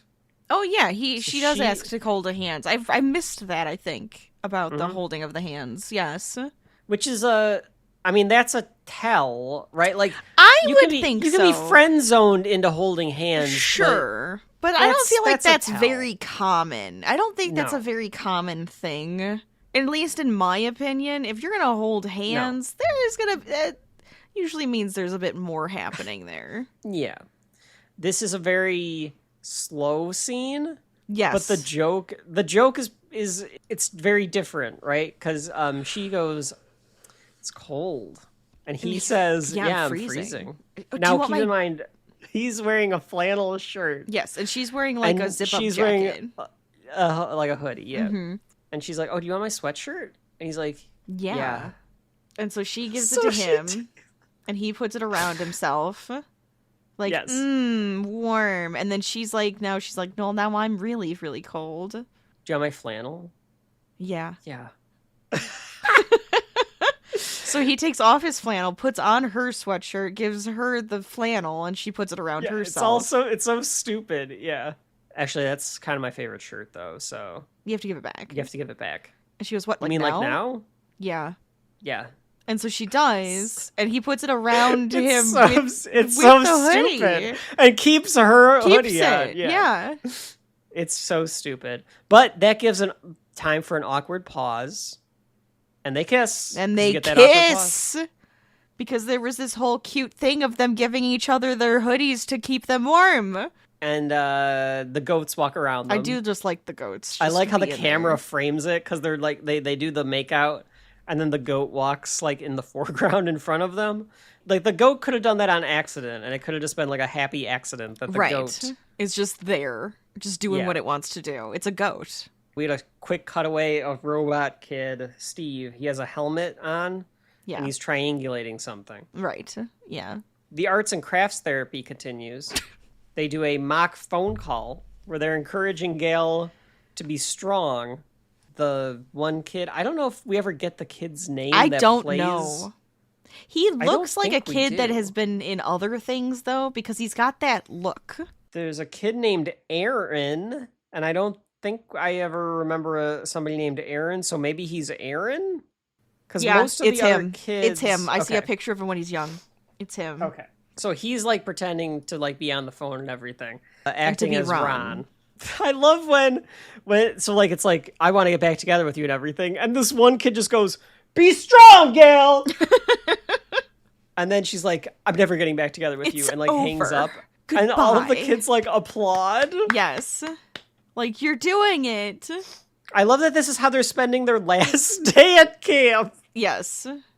They have not left this room. They haven't gotten to do the capture the flag. They don't get to go do anything else. They have to be therapy session for Gail. Coop is excited to tell his parents about making out with Katie. It's very weird. He thinks He thinks this is like, oh my God, I have a girlfriend. I Sure. have to tell my parents. I have to tell somebody. Yeah. So he has So to he tell them on calls the them. landline in the Right, office. because it's 1981. Right. So he goes to Beth's office and uses the phone, and Beth is sitting there, and she realizes this is not going to work. The best part of this line, Rachel, so they say something. The mom or dad say something on the other's line, because he's like, yeah, I know how you're always afraid that I'm not going to meet anybody and all this stuff. And then he goes, well, yeah, she could be. She has a pretty big nose. Great Oh, little yes. line. Is she Jewish? Yeah. Is she Jewish? Yes. You know that had very to be the clearly that question. was the question. Beth knows though that Katie is a hot teenage girl. Right. She knows Katie and Coop. Mm-hmm. She's a flake. Katie's a flake. Yeah. Because Coop's So- like, this feels so good. And she's just like, don't jump the gun, bud. Yeah, maybe don't jump the gun on this one. Mm-hmm. And he's like, oh, Beth, you're so funny. Jump the gun. So she tries to give him advice and he doesn't take it. Susie and Ben are with the group trying to rehearse day by day. Day by talent show. day. Day by day. Susie's having a shit fit over how bad they are. Yes. Do you have the exact quote, Rachel? Because I don't think I do. Of what Amy Poehler says. Oh, God. Okay. I feel like I'm watching regional theater, you guys. I thought you were going to say the R word. Stop. God, am I at the Cleveland Playhouse or something? Your craft is a muscle. You need to exercise it. You're doing a very good Amy Poehler as Susie, by the way. Take a break. Think about what you've done. Coop You're comes in welcome. and asks... I comes in understand these girls. I've had them around me before. Coop is looking for Katie. That's kind of the end of that scene. But he does find Katie with Andy in a bunk. I think this scene must have been inside because it was raining, because it's very clearly raining. Oh, probably. In this scene, too. Yeah. Katie is crying. Yes. And Andy gives Coop the finger. Yeah, he looks like annoyed. Yeah. But he always looks annoyed, so it's hard to tell what's going on there. Coop thinks this means they're breaking There's a up. breakup scene, yeah. So he's like, I've won. He punches So the he sky celebrates. and everything. Yeah, Yeah, so he does dumb. the Yeah. 1980s Like, you might as well Yeah. freeze framed that. But it's dinner time. dinner. So dumb. Gary, I know I'm a fucking joke. Gary and JJ come into dinner and they're like, "Hey, McKinley and Ben, this is for you." And you think They're even worried. Like they Ben are. and McKinley are like, "I think Oh, that God, JJ then they and know. Gary might know about us." Yeah. But what happens? They bring in a big crate because they Crate and got barrel. them. What? From Crate and Barrel. Oh, yeah. They got them a chaise lounge. We got you a chaise lounge. And they hug and so And nothing it's all was, like nothing really was happy. wrong. They're just so happy for them. And it's really cute and lovely. And that's the So joke. that's the joke. You think that they're gonna be homophobic. No, they're But they're very really supportive. happy for their friend. Yes. Because he got to have sex. He got laid. Yeah, at the end of the day, he got because he laid. got and that's laid. really what they cared about. Yeah, that's actually fair. So then, Rachel, I think this is probably one of the most understated parts or jokes. I didn't remember this one. Janine Garofalo, I think, has got to be improvising this. Oh, 100%. She's like, okay, we have to, get up at 7 a.m. tomorrow if you're leaving for the Boston. That means something Amanda Fiddlestein. Klein, Jessica Azaria, Ira Stevenberg, Sol Zimmerstein. It's like they told her just say fake names, but make them more and more Jewish as you say them. David Ben Gurion. Yeah, she clearly is. It's like a meta joke because she's struggling to come up with names. Yes. and like it's acting more obvious. and more like she can't come up with another name. Yeah, like Yeah, Clusterman McFiddlesticks. Penderberg. Yeah. It even like goes to another scene and then comes back and she's still trying to think of names. Right. this part. I love that we can keep saying this. Like the last 5 scenes we've been like, okay, this one. This is the most absurd, right? Yes, this has to be the most absurd part of the movie. It has to be. But go on. I'll let you explain. Glenn is mad about cooking. And if keen-eyed observers will say that earlier when they were peeling potatoes, Gary looks at the can of vegetables and says, maybe you should talk to him. And the can of vegetables with Bob's Burgers for a voice. Yes, really. John H. Is Benjamin. it actually? Yes, it's John H. Benjamin. Okay. I thought... Starts talking to him. Now, here's what I thought was going to happen. I thought that I couldn't remember this part, right? But I was just like, oh, maybe it's the other guy using it as a puppet to make him feel more comfortable and actually open up. But it's just really a talking can. Yes. Yes. Yeah, that's fair. But it's just a talking can. It's just Bob speaking through this can. Because he tells the can that the can is saying that we never should have been in the Vietnam War, and Glenn says he's gonna go smear some mud on his ass, and he's like, "What did you say?" He's like, "I'm gonna go," whatever he says. Right. The can says no, you should not lie about your private time. You should be happy with yourself and actually admit who you are. Right. Be proud of yourself. If you want to smear mud on your ass, smear mud on your ass. So that's the advice that the can of vegetables gives him. And then he decides to tell him something about himself, and it becomes this whole thing. Yes, it's a big back and forth. I know, I can't remember what it is. Do you It's want me to something tell about you? His dick. Yeah. He's able to suck his own dick, and he does it all the That's time. right. That's right. Yeah. Yes, of course. Yeah, of course.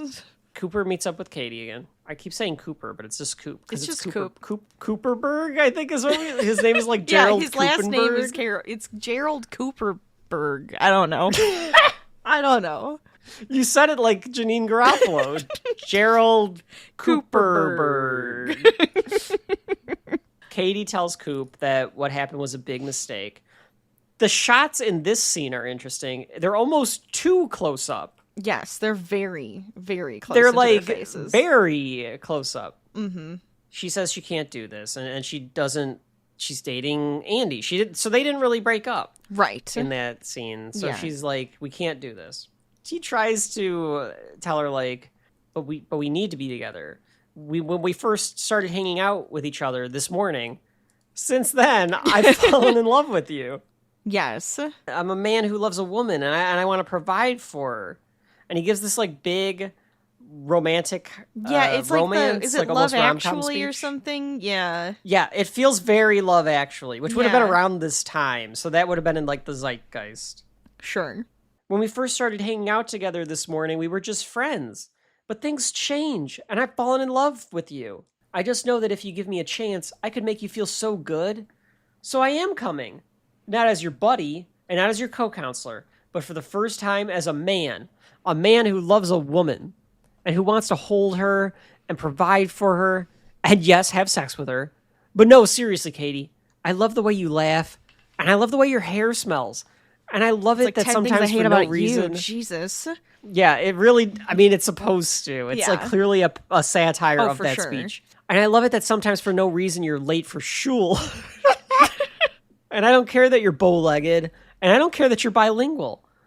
All I know is that I would have said no to... This is actually... So, it's a stupid speech. But then the last line is actually his genuine moment. 'Cause he Yes. says, all I know is that I would have said no to every single person on your list because I've always wanted you. Yes. So, he actually kind of admits his feelings. He's always had a crush on this girl. Right. But Katie, because this is at the second end of the second act of a rom-com, says, I don't know what I'm supposed to say to that. And he runs Walks away. But I think you're right. I think that speech, like reading it out, it's very 10 Things. Yes. It's very Love Actually. Yes, very of that rhythm, definitely. Right. Harry Met Sally. It's that it has that big gesture of all of the things coming out at once, and it's supposed to woo the woman or woo the other person. Gene comes in for an announcement. Of course. He knocks over the nurse. He Yes. pushes the door open. Is it the nurse or is it Susie? I thought it was the nurse. Was it Susie? Oh, was it Susie? I think it was a might blonde be lady. Susie. Yeah, it's Susie. Gene comes in and he says that it's been cooking for you nice people has been so nice over the summer. It's really helped me get over Nam. Mm-hmm. So if you'll all excuse me, I'm gonna go hump the fridge. What? And everyone is like, what? And murmurs, and he's like, "Oh God, what do I say?" And he goes, "Yes, But it's true. I did say I'm gonna Yeah. hump a fridge." he proudly proclaims it and he owns it. He has like and a hero triumphant music speech. plays. Yeah. He introduces the talking can. It's shot with the 1976 like bicentennial image in the background. Mm-hmm. So it's almost like he has this like big American flag Yes. behind him. So he's giving like this big like American speech about how he's proud of who he is. He throws the can of vegetables and we get the pottery sound again. Which is great. I love a good callback to that. And he says, "Be proud of who you are." And he sobs and he says, "I'm okay. I'm okay." And then he shouts to like the heavens, like, "Mom, I'm okay." And the whole camp applauds Yes. like it isn't weird. And like, I think Beth is even doing like that, like, Yes, she's doing Like like the aggressive. big one. She's so proud of him. Everybody's proud. and then they roll in, He rolls in the fridge. rolls in a fridge so that he can hump it. He gets up on it, and he literally is humping this fridge. He And literally and humps gets a rolled fridge. out, and he gets rolled In out. front of all these children, yes. Yeah, that's not appropriate. Don't hump fridges in front of children. not Do that on your usually, own time. Rachel, a timestamp, please. I was about to say it, but I didn't know if you had anything else to say about the speech. No, that's it. That's all I got. No, all I'll say about it is it kind of reinforces it again of like that, Yes. like believe in yourself, find yourself. Mm-hmm. Coming of age. It is. There's it's an absurdist coming of right, age story. because they're but already of age. Yeah. Yeah, he self-actualizes by being able to be free. Like, Yes. we see that because after this, he ditches the crop top, and he's in this ridiculous. He's in these like ridiculous suits in the last Is two he? scenes of the movie. Oh my God, I He's don't in, think like, I a- noticed that. I'm gonna have to see that. He's in like a leisure suit in the next That's in the amazing. next scene, and then in the last scene when he's like leaving, he's in this like I don't even know this like Scarface getup. Like you'll see it. Okay. The time is 7:34. So McKinley and JJ and maybe Gary all like nod Yes. to each other. There's a and like scheme the camera afoot. pans as they all nod, and they decide the time has come. And they like rush over for and Fart grab Kid. Artie, Mm-hmm. Farty Artie. For a farty Artie. It's true though. And they take And him the to the camp- showers. The camp all goes crazy, and they're all like yeah, because cheering and my laughing. God, they needed to have done this like weeks ago. Yeah, because this kid's Pigpen. He's stinky. It's disgusting. They throw him in the shower against his will, and the cheers Slather from him the up camp with as soap. they give him the shower he doesn't want. Yes. Rachel, this was oddly sweet. This was like a genuinely sweet moment in this movie. It kind of did feel that way. I don't know why. It felt genuine. It did. It was just like And they felt this like nice triumphant. moment. Mhm. Yeah, where like the counselors are like, "No, we're gonna get this little fucker. He's taking a shower," and the rest of the camp is like cheering it on. Yes. Like everyone knew it that they were gonna do this Yeah. to him. They're It like, was oh like my a, God, it's happening! It's happening! It was like a real moment. It was like Mhm. something that could actually happen in one of these movies, just Oh, like yeah. sliced in. right. And that's kind of what I mean. Where I'm like, the movie has a little more heart than I think people give it credit for. Yeah. With like these little moments like this. Mm-hmm. But that's what happened. So Artie, our crazy beekeeper pretend radio host, has finally gotten a shower. The time is 7:35.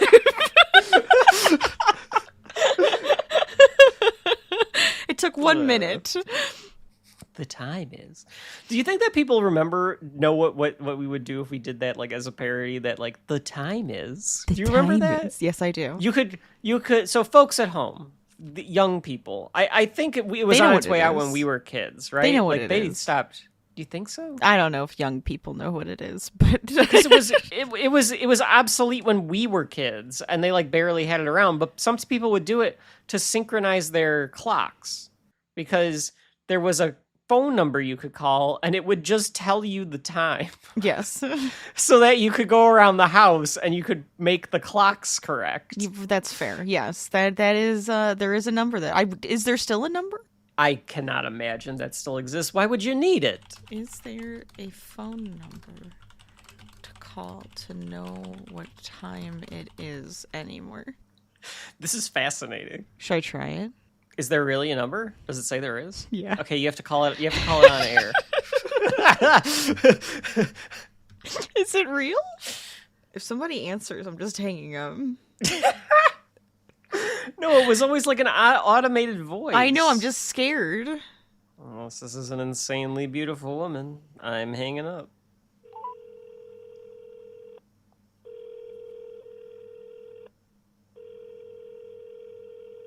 It just keeps ringing. It scares me. I'm like afraid of it because why does it keep ringing? Yeah, why would it keep ringing? Yeah, I don't okay, trust you gotta that. you gotta hang up. You gotta hang up. No, I'm gonna block that number really quick. Hold on. I'm confused. You liars. It's probably just not in service anymore. Yeah, that's probably what it is. It's just not in service anymore. So anyway, it is. So they showered already at 7:35. Beth and Henry are by the lake. They're walking by the lake. They're holding hands, and they are talking about how they can't wait for tomorrow. And Henry goes, "Well, tomorrow is the least of our problems." That's right. Beth says, "Don't tell me you have crabs." No. Well, yes, but that isn't the point. Ugh.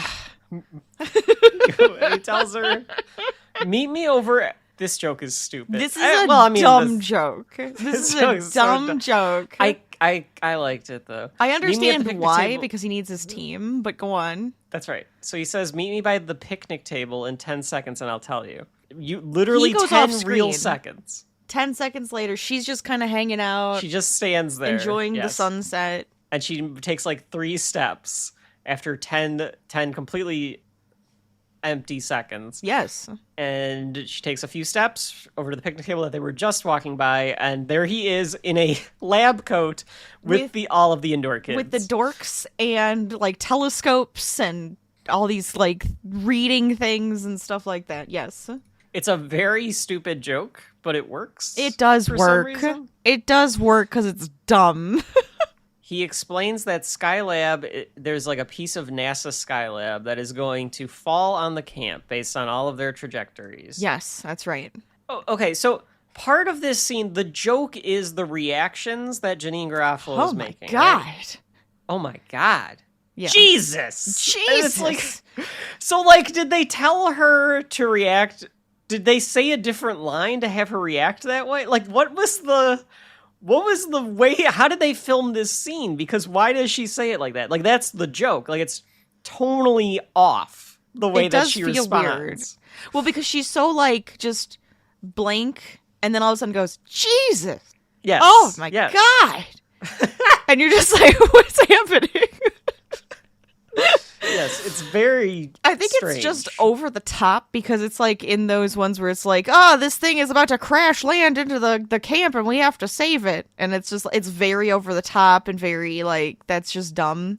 So they're like just a making B-movie fun of plot. it. Yeah, they're definitely making fun of that. I think that's why it comes off that way. Okay. 'Cause Maybe? it's very Or maybe strange. they gave her completely different lines. Yes, and then told her to react to And to she's these confused as to lines? why she's doing it because she's like, "Oh my god, Or they why told am her I to, like, saying do- this?" do it really like strangely, and that's Right. the one that they kept in or something. Sure. Yeah. In any event, that sets up for the final act that there's a piece of a space station that is going to fall in the camp, and the indoor kids and Henry are trying to figure out how to stop it. That's right. In the meantime, Coop goes to talk to Andy. Do you have a second? Sure. Okay, that's it. You said a second. Yeah, he does Such an the ass. And Cooper asks if Andy really loves Katie, and Andy, of course, is like, not really, but she's hot. Coop makes his big impassioned speech to let her go, and I love Andy going, no way, dude, fuck off, she's hot. He's like, I don't care then about your love. What does that matter to me? Yeah. Which is true. Well, I mean, if you think yes. about it, this has nothing to do with her, right? It's Right. this guy who thinks she's hot and wants to be with her, and the other guy who Yes. says he loves her and wants to be with her, but we don't know what Correct. she wants. And She so this doesn't get guy an agency. has honestly, he's a douche. He's a giant walking red flag, but he's not wrong here. Fuck you. She's my girlfriend. Right? That's true. That's true. And in a way, Rachel does in fact allow Katie to have agency at the end of the story because Yes. she decides what she wants. That's right. Exactly. yeah. So as much of a walking red flag he is right. And it also plays on the trope of your love triangles Mm-hmm. here by having Coop be extremely passionate about it, Yes. and having Andy completely not care in the least whether or not Katie's with him or not. Right. He does not care. She's hot. That's Yeah. all that matters. Right. Andy tells me like, okay, well, actually, fuck off. Like, I'm done talking to you about this. I love Coop going, God, as he walks out because he like has nothing else that he can do about it. And of course, it's the worst. He's at his lowest point here. So he stumbles on a right. bucket. He slips on a banana peel, and then he Yes. falls in a kiddie pool. Yep. One after the other. The indoor kids are making And a then the bucket tracking hits his device. head. You forgot about the bucket The bucket landing also back falls on onto his his head. head. Yes. Mhm, That's right. mhm. Yes, of course. So the indoor kids are making a tracking device, Which- and if they pull this off, according to Henry, he would be up for the Hopkins Prize in physics. Yes. The Hopkins? Says Beth. No. Your dream. Yeah, your dream, honey. They act like they've been together for years. Yeah, like we know all of this backstory. Do you want to describe the device they made? There's donuts and spam on it, and I can't remember what else. I think there's hot dogs. No, it's just no. I'm sorry. There's cereal. There's pine cones. It's a trash can, so it's like it's a tin Like from trash Twister. can. Mhm. Yeah. And some rope, and like very colorful rope. Yeah. So it's a children's toy. Oh, and a Yeah, colander. That's right. And a colander. Well, you got to have a colander. Rachel. You got That's to. just- It helps to that's get just the signal, science. you know, because when you put Yeah. up the bunny ears from the TV, then it helps to get the signal. Mm-hmm. That's right. He also could get his tenure, Oh, which that's would true. make him, I think, more than lesser than. That's As great. he'd be like a professor then. He's greater than lesser. Yes, greater than lesser than. It goes back So to Coop. And Coop. Is Rachel, go ahead. Describe like how you and like. Well, he's what- crying. in like in an area of the camp we have not seen yet. A Like, completely different area he's where on, there's like, a stacked log. rocks and stuff. Yeah, I don't like even know. Like out of the Shawshank Redemption, And- he's sitting right now. And he's like sitting on this thing, and the way he's like ugly girl crying, okay, but then he's also shaking his hands over and he's over shaking again. his hands loosely. Loosely, Yes. Like a little kid having like a yes! fit. That's right. Which, you know what? Yep. That's that. I feel like it fits. And as he's sitting there, Gene appears from out of nowhere behind Gene. him, and he just says, "Be proud of who you are." And oh god, he's like drooling. Oh yeah, no. This is one of those crying scenes where he's just drenched with the glycerin. Yes. So it's just all over his face. So it Yes. looks like the fake tears are just all over him. Mm-hmm. And Gene says, "It isn't about the girl, Coop." It isn't? Well, it is, but see if you can follow me here. And then it's like pauses for like 10 seconds, and then he goes, "Isn't. Oh, so it is. But it And isn't. it isn't. Mm-hmm. You are ready to be taught the new way. Will you teach me about this?" What is it? A new way?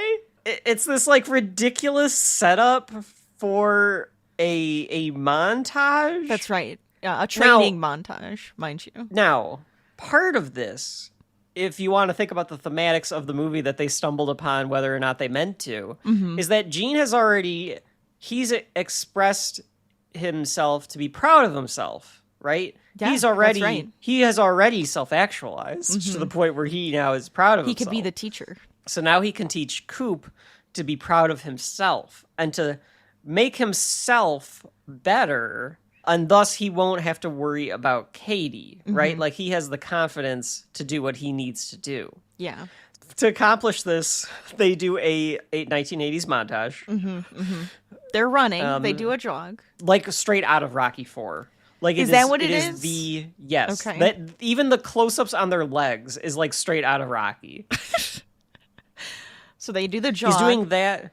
They Go do ahead. the jog. They do a dance like routine. from Dirty Dancing. That's what it Yeah. reminds me of. It reminds me of Dirty Dancing. Or like Showgirls, or like any of that stuff. Because they're in a room like the Catskills, like that they go to in Dirty Dancing. Like, that's what it reminds me of. I'm sorry, go on. Just, it's very 80s. It's very stupid. It's They go so for absurd. a hike. They do the thing. They go for where a you- hike. They do the thing with the hand, if and you he's can holding a grab bean, and he's like trying to grab the bean. Yeah, so they've covered the And we gamut. get to see the Cooper fail and fail again and fail again until he triumphs. The song is great. I love the song. Yeah. Will you take me higher and higher? That's It's right. great. And we don't really know what the point of it is. Like, what is he doing? Like, what is the He's gaining what is confidence, happening Kevin. I don't here? understand what you don't get. He's becoming himself. He's becoming proud of himself through dance. That's right. And And running jogging and grabbing catching a bean. Yes. Yes. And it ends on a freeze frame, of Oh, course. there as well. also is a group. Oh yes, There's a group There's therapy also session where they're Yes, all in there is robes also- and he's like That's right. smoking and drinking tea or something. Yes. Yeah, he has to do some sort of therapy I don't session. understand, but yeah. Gary comes in as well to like help with the dance routine. He does. Yes. Yeah. And So all of eventually that Coop happens. now is wearing the crop top and short shorts. That's right. Yes, he also is wearing now the crop top and short shorts. As every man who believes in himself should wear. I'm gonna crop start top wearing and a short crop shorts. top and short shorts. We just talked about this. You said Well, no if I man wanna- should be wearing. No man should, but if that's the way to be, if that brings you confidence, then maybe it's worth a shot. That's Fair all enough. I'm saying. Fair enough. The time is Yes. 7:51 p.m. Neil is on the motorcycle. Well, Neil's stunt double. Neil, quote unquote. I feel like they The hair I feel like changes they, like 3 times, by the way. yeah. There's it's- like it 3 might- different wigs for this guy. Yeah, it's just, and the wigs aren't even close. No. They're not even trying to make it look like it could possibly be Neil on the motorcycle. Well, they're not shooting it so that it's just Trulio. like the like, we'll just shoot it from this angle so you can't tell. It's like, no, it's this man driving up in Neil's clothing, parks, slowly gets off the bike. We pan away for a second, come back, and it's Neil. The I pan love is what that. makes it. Absolutely. The pan's what makes it, because it's so obviously Yes. the Spaceballs stunt doubles.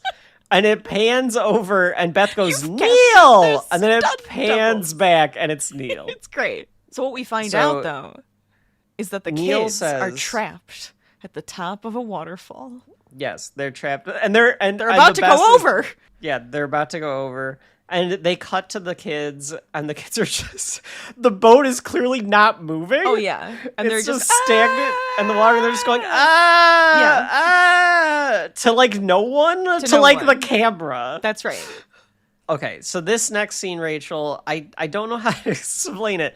So then the cinematography changes again, which makes it great because they're able to like mimic the cinematography of like a frantic Yes. rescue scene That's right. out of like a drama. That's right. Because they gotta figure this out. They gotta find their man. They need to find Victor because Victor's the only one that understands that river for some reason. Yeah. So he's the only one who that can can help navigate save it. them. Mm-hmm. And he calls. No, they're like in this room and they're trying They're to in find him. they're in her office. Neil, Beth, and Guitar And we're Man. on like hand cam now. Yeah, and we're on hand cam. It's panning around like a fucking Bourne movie. and the Guitar Man's like, Victor just made a call from somewhere in the camp. The only other phone's in the infirmary. So Beth and Neil run to the infirmary and they're freaking out and they're having this like They're giant just- freak out. They're throwing things. They bust in the pushing infirmary. stuff off of Yeah, tables. they're pushing stuff off. And Janine Garofalo's delivery.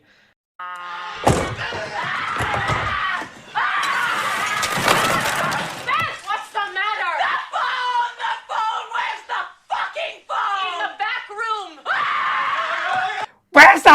fucking phone is so funny. I don't know how she keeps a straight face with her screaming that right at her. Like, you're just like, I how know. did you do that? And they continue to just trash everything. They find the phone, but the phone is off the hook. And they're realizing that they're running out of time. And the window was open. So he climbed out of the window. Why did he make a call? I don't know. Who would he have called? I don't know. His None of it objective is to makes any just find sense. Abby. I do love it at this point when they're breaking everything. Neil backs up for a second and the lamp startles him. And I honestly think that was the actor, and he turns and he like hits it. Yeah, he like pushes breaks the it. lamp. Yeah. I'm like, it legitimately startled you because he like Yeah, that's great. That's one of those, like, if I were ever an actor and they were just like, you have to Citizen Kane this room, you have to just trash the shit out of it. I feel like that would be my like favorite thing to do as an actor. Oh, just probably. like destroy the set. Yeah. Would just be fun as hell. Oh yeah. We can only do this once because I don't want to have to set it up again. I'm not gonna set this up again. Don't we only have one screw shot at this. up. This is the most expensive shot of the movie. We only have one shot at it. So I want to see goggles, people. Victor shows up to the talent show. And he's... Okay, there's either scenes deleted, or it's just the joke is that, like, other stuff happened to him because his face is all bloody and scratched up. Do you think he like fought a bear? Like, I feel like... I guess, like... or like he fell down in like a bunch of fell down twigs. a cliff. Yeah, and like, yeah. And I feel like that's got to be a deleted scene or something, because he's just all beat to hell. Right. And the last time we saw him, he had leapt over the hay bale. So, like, other stuff has happened to him since then. Yeah. And I kind of wish that they had more of that in there to see what... Folks at home, let us know if there's, like, That would be great. deleted scenes of stuff that happened to Victor. I guess I could Google it, but I'm not gonna. And he sees Abby at the entrance to the talent show, Rachel, and what is Abby doing? She's making out with Moose, the child. I love that you had to say she's making out with Moose. Not a moose. Moose the child. The one who keeps screaming when it's dinner time and time to wake up. That's pretty great. She's run out of counselors to make out with, so now she's making out with one of the kids. Yes. There's a Gene subplot, extended morning wake up, alternate riffs. I'll look it up later. Yeah, so that's great. And then I wrote that she's making out with Dinner Bell Kid, the one with the bad Same thing. haircut, because Yep. we didn't learn that his name was Moose yet. So Victor's like, Abby, I came back. You don't know what I came went through for you. Yeah. And she's just And like, she goes- ooh. She says, you're going to think this is shallow, but what is your name again? So he laments And going then through she all goes, of you this. snooze, you lose. Yeah, she says that, right? Yes. Yes, she does. Yeah. Like she would, like, give her 10 minutes and I guess she'll make out with you. Probably. I would Victor. clean yourself up. I don't know if that's doing it for her, but... That's possible. He laments that all that he went through, and Beth and Neil come up and they find Victor and they tell him about the rapids. And they're like, are you going to be part of the solution? Are you going to be part of the problem? And Neil slaps him. Slaps him. Yeah. Brings him back, snap out of it style. Right. And he says, okay, let's go. And then she, like, does And this, like, Beth- hero wave. Beth does this exaggerated wave Yes. as Moose and Abby Like continue they're to on- make out. It's like they're getting on, like, a boat or, like, on a train or something and just waving Yeah. goodbye. It's the full arm The wave. full where arm, back and yeah, forth. back slow. and forth. Like she Goodbye, doesn't go heroes. with them. Yeah, and I do love that Abby and Moose continue to make out That's in the right. background as Yes, well. they do. Of course they do. Yeah. So it just She was it's just interrupted. ramping up. The absurdity just continues to ramp up. Mm-hmm. Is David Hyde Pierce the one that says, "Oh fuck my cock"? Is this when he's, like, talking about the lab again? Yes. It yes. has to be him. He says it's going to land on the rec hall within the next 90 minutes. Oh, so fuck we, my we cock. have Yes, the, he does. He gets his Okay, reading. all right. Mm-hmm. So we have like a ticking clock now. So the talent show is starting, and the space station is going to land on the rec hall where the talent show is happening within the next 90 minutes. Yes. It's only one mixtape, Kevin. Oh, yes. I think it's Cure Girl says that, right? Yes. That's only one mixtape. That's right. We go back to Victor and Neil, who somehow got all the way back to that waterfall, but there they are. Victor is like, I'll save them. And this is such a cheap Amazing. like cop out. I feel like this has happened a million times like since this movie. I don't know if this originated it, but this is it's a classic gag, a classic spoof. Because instead of getting to see how he's going to save them, we get to watch Neil's reaction to it. Yeah. And Neil's reactions aren't even telling you what's happening. He's just going, whoa, what? Whoa, he did it. Oh yeah. my God, you're a master. Oh my God. What the fuck? What the fuck?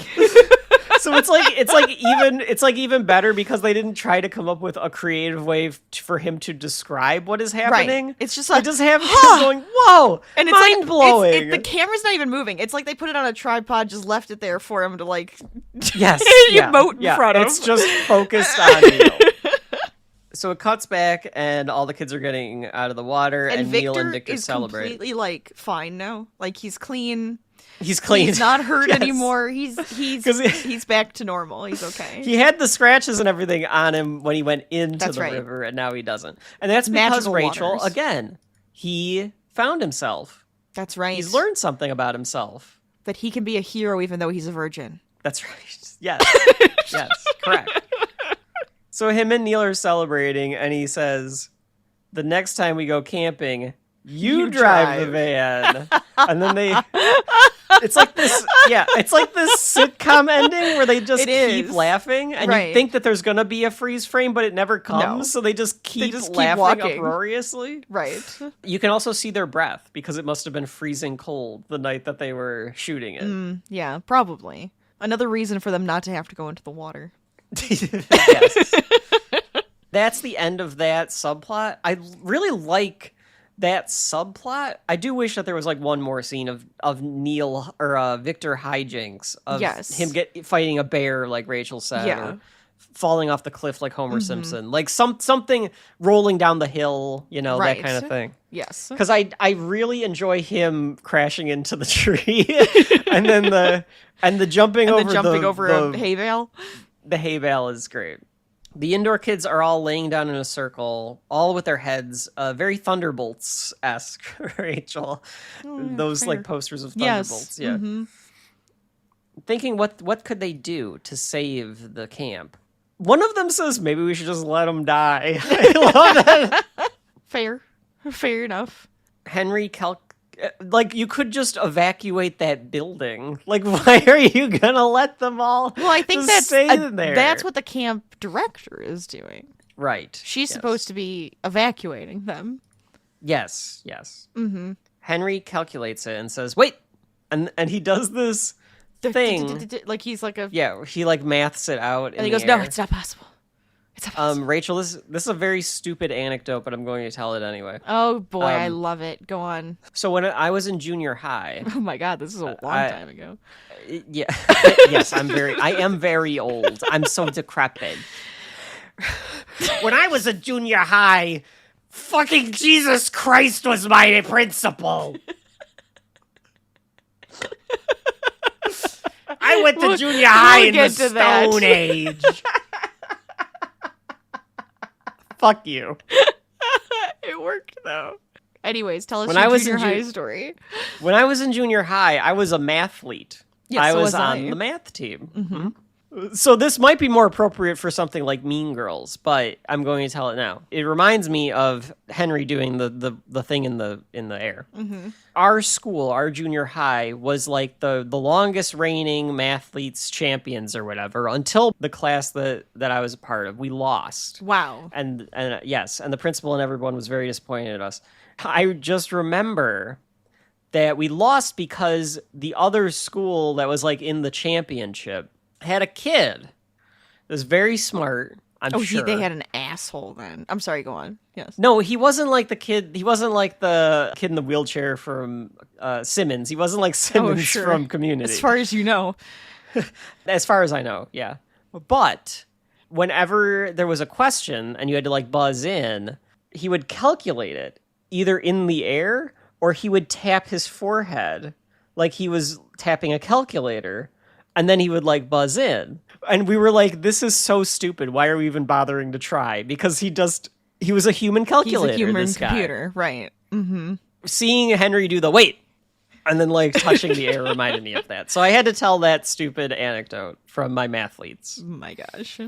Wonder what he does now, I have no idea. I couldn't tell you his name. I don't remember a thing about It would be him. interesting to find out. I'd be kind of curious. Yeah. Nothing against him. No. I'm sure he probably works for like fucking NASA or something. He's probably That or he's like, fuck it. I saint want to of do the something world. that doesn't make me think anymore. Yeah. Henry calculates it and he says it's no use, but then he thinks about it again and he says that, well, it's impossible. They would need this is even dumber because you just shout numbers to calculate the differential.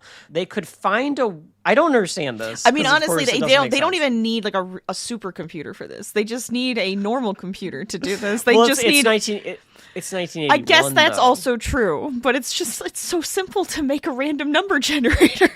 Yes. So simple. They need to find a way to generate random numbers between 1 and 20 to compensate for the differential because they're right. going to try to push the piece of Skylab away from the rec center via its communications, I guess. Yes.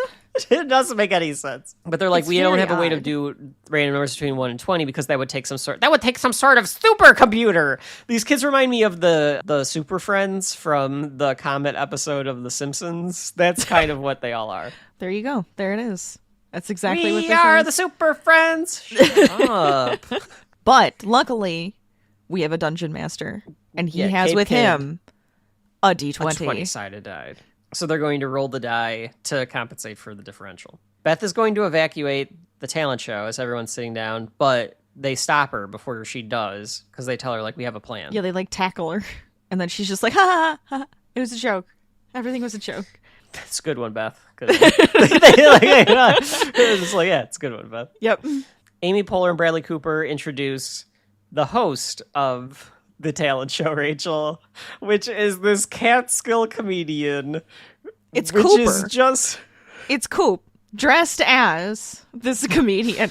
I remember the first time I saw this, I was like, so is it Cooper doing a bit? I don't know still. No, it's not. I think it's just, supposed to be the comedian because Coop Yeah, it's comes just- in later.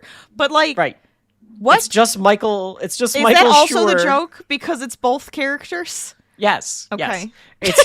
The joke is that it's Michael Schur playing another, Character. or Michael Showalter, apologies, playing another character, and they didn't try to make it in any way, shape, or form a disguise. It's very obviously it just feels him like in like a wig. He's emceeing as like this character bit. Like it would make sense. Yes, 'cause you that's do a what I character thought bit. too. That And then he Coop walks does in a and bit. you're just like, no. yeah. Like that's what you almost think, that it's like Mike that he does this character at like Right. the talent show every year. Yeah, and like, the everybody's kids just like, love this it. is the best thing ever. But no, it's just that this guy looks like an old Maybe it's his version uncle. of Coop. Maybe it's his uncle. I almost made Kevin do a spit take. She did. What is the character's name? Alan Shemper. So it's not Mr. Cooper Alan Bird. Shemper. Yeah, but it's So still could be this his guy's- uncle on his mom's side. This guy's bit, all of his jokes are about how old he is, and the entire camp thinks that it is the height of Uproarious comedy. laughter. And they're like these tacky jokes Oh, about how old he is. That's right. Yes. Back in my day, we had I to went do to arts sleepaway and camp. crafts. Yeah. Arts and crafts was done with cave drawings, and then it's like cutaways to everyone in the Yes, camp. The and they're just counselors like, and the kids just laughing hysterically. Yes. No, really, it was the Stone Age. When I was at camp, my favorite activity was always arts and crafts, or as we used to call it, arts and farts and crafts. Yes. We used to make drawings, cave drawings, For breakfast, which is my way of saying we were cavemen. Sorry, Rachel, go ahead. For breakfast, we had to eat scrambled pterodactyl eggs and raptor bacon. I went to camp and I love that it like comes back to him later on, and and because the kids are laughing like more and more, his bit gets more and more intense and like louder. Yes, because he has to like do it over their laughter. That's right, and that's when he says, "I went to camp so long ago that fucking Jesus Christ was my counselor, and my best friend hadn't fully evolved yet. His name was Ugg, and he walked on all fours." There were 2 epidemics when I went to camp. Head lice and the plague. The bubonic plague. Oh, God. Yeah, so he's doing this whole bit, and that the joke is that so he introduces the first act, which is the master broom balancer. But this is normal. Like, to me, this is very normal for like a kid's talent show. All of the which talent is even show better. bits, are just stuff that stupid kids would do. Yeah, like I can balance a broom on my hand. I love though that, but everybody is they're so like supportive. So supportive. It's wonderful. It's so heartwarming. Yeah, JJ and McKinley and Gary's reactions throughout this are the best. Yes, like he is laughing so hard he's breaking his back. He's like, it reminds me of one of my favorite episodes of South Park, which we can't really do it for the Thanksgiving special, right? Oh, can we? The Helen Keller Spectacular. Maybe we'll have to break. All the parents are dreading watching the Thanksgiving show. Right. And the Principal Victoria is like, well, I did take some acid before, or she smoked some weed, or like whatever she says she did. She like took some drugs. So she's like super into it, and she like stands up and like applauds at the end. Yes. That's like, it almost feels like the joke is that they like got high to like watch the talent show. That's fair. But the joke is that they didn't. They're just really into the talent show. They're really into it. I love the Def Jam comic guy. You know, white people be acting like this. Oh, yes. And brothers be acting like this. Yes. That ass. We do act like that. We do. Yes. Yeah, and he's like, I hate white people or something like that. Yeah. There's like girls that just sing. They sing to their own bunk, yeah. It's a lovely little tribute. I love that he goes, like, it's whatever Moose's real name is, because he's like, the next camper is whatever. But you may all know him. And then the whole camp just goes, Moose! It's like this whole other movie happened. Whole thing! Where Moose was like the main character. All of these characters are known. This next act is a guy named Bert Flugelman. I'm sorry, did that get you? It's such a dumb name. Flugelman. But it's Moose. But you all know him best as Moose, and they all go Moose. Okay, tell us, Kevin, what is Moose's talent? He lights a fart. That's what he does. He lights a fart. And he it's very Dumb and Dumber, lifts his legs up, farts, fire comes out. It's even better, though, because it's not like an exaggerated Dumb and Dumber. It's not exaggerated. Like the fireball. It's just a little flame. Yep. Folks at home, by the way, don't try that at home. Because you can set yourself on fire. And the house on fire. You could burn down the forest. I really wouldn't do it. I have had friends that have done the fart, though. I have not personally done it. I don't even want to acknowledge this. I am also not surprised. I also like when he says Moose, Abby and Lindsay. They're like, Lindsay like kind of like, oh, yes, you made out with him right before this. Yeah. All right, so the great Judah Friedlander, Rachel, comes in. Doesn't sound like Judah Friedlander yet. He doesn't have that he has the look. He has the look. But he's not doing the Judah Friedlander no, it's gum, you chew it. That Meet the Parents bit or all the work on 30 Rock. If you know Judah Friedlander, he has this very dry voice and dumbfounded face, and he wears the hats all the time that say things. But in this, he's playing Ron, Gail's ex-husband, who comes all the way to the camp and interrupts the talent show and is like, I want you back, Gail. And she's sitting with her arts and crafts people. Yes. Yes. And Gail stands up and says, well, I don't know. But then she like puts her foot down and she stands up Too many to woulda, him shoulda, and couldas in life, you know? and she tells him, no, it's over. And she's And tired he's like, I'll of get you, being Gail. sick and tired. Yeah, I'm so sick and tired of Go being to sick hell. and tired. Yep. Yeah. So she tells him off. And he's like, this isn't over, Gail. And he like walks out and the entire camp like applauds for her. Because Aren't there, like, she a couple of people... found her strength. That's right. She found her strength. Is it aren't Elizabeth Banks and Abby like, what was that? They like look at each other like, what? Like they didn't understand why Yes. that like happened. That Yeah, whole they just plot kind of have line. like a huh look on their face. Yes. Which makes sense. They weren't a part of it. The MC goes to give the next introduction, but Susie and Ben come up on stage before he can, and she goes, This is the drama club. This is a drama club. All the next campers that you're about to see suck dick, but support them anyway. Whatever.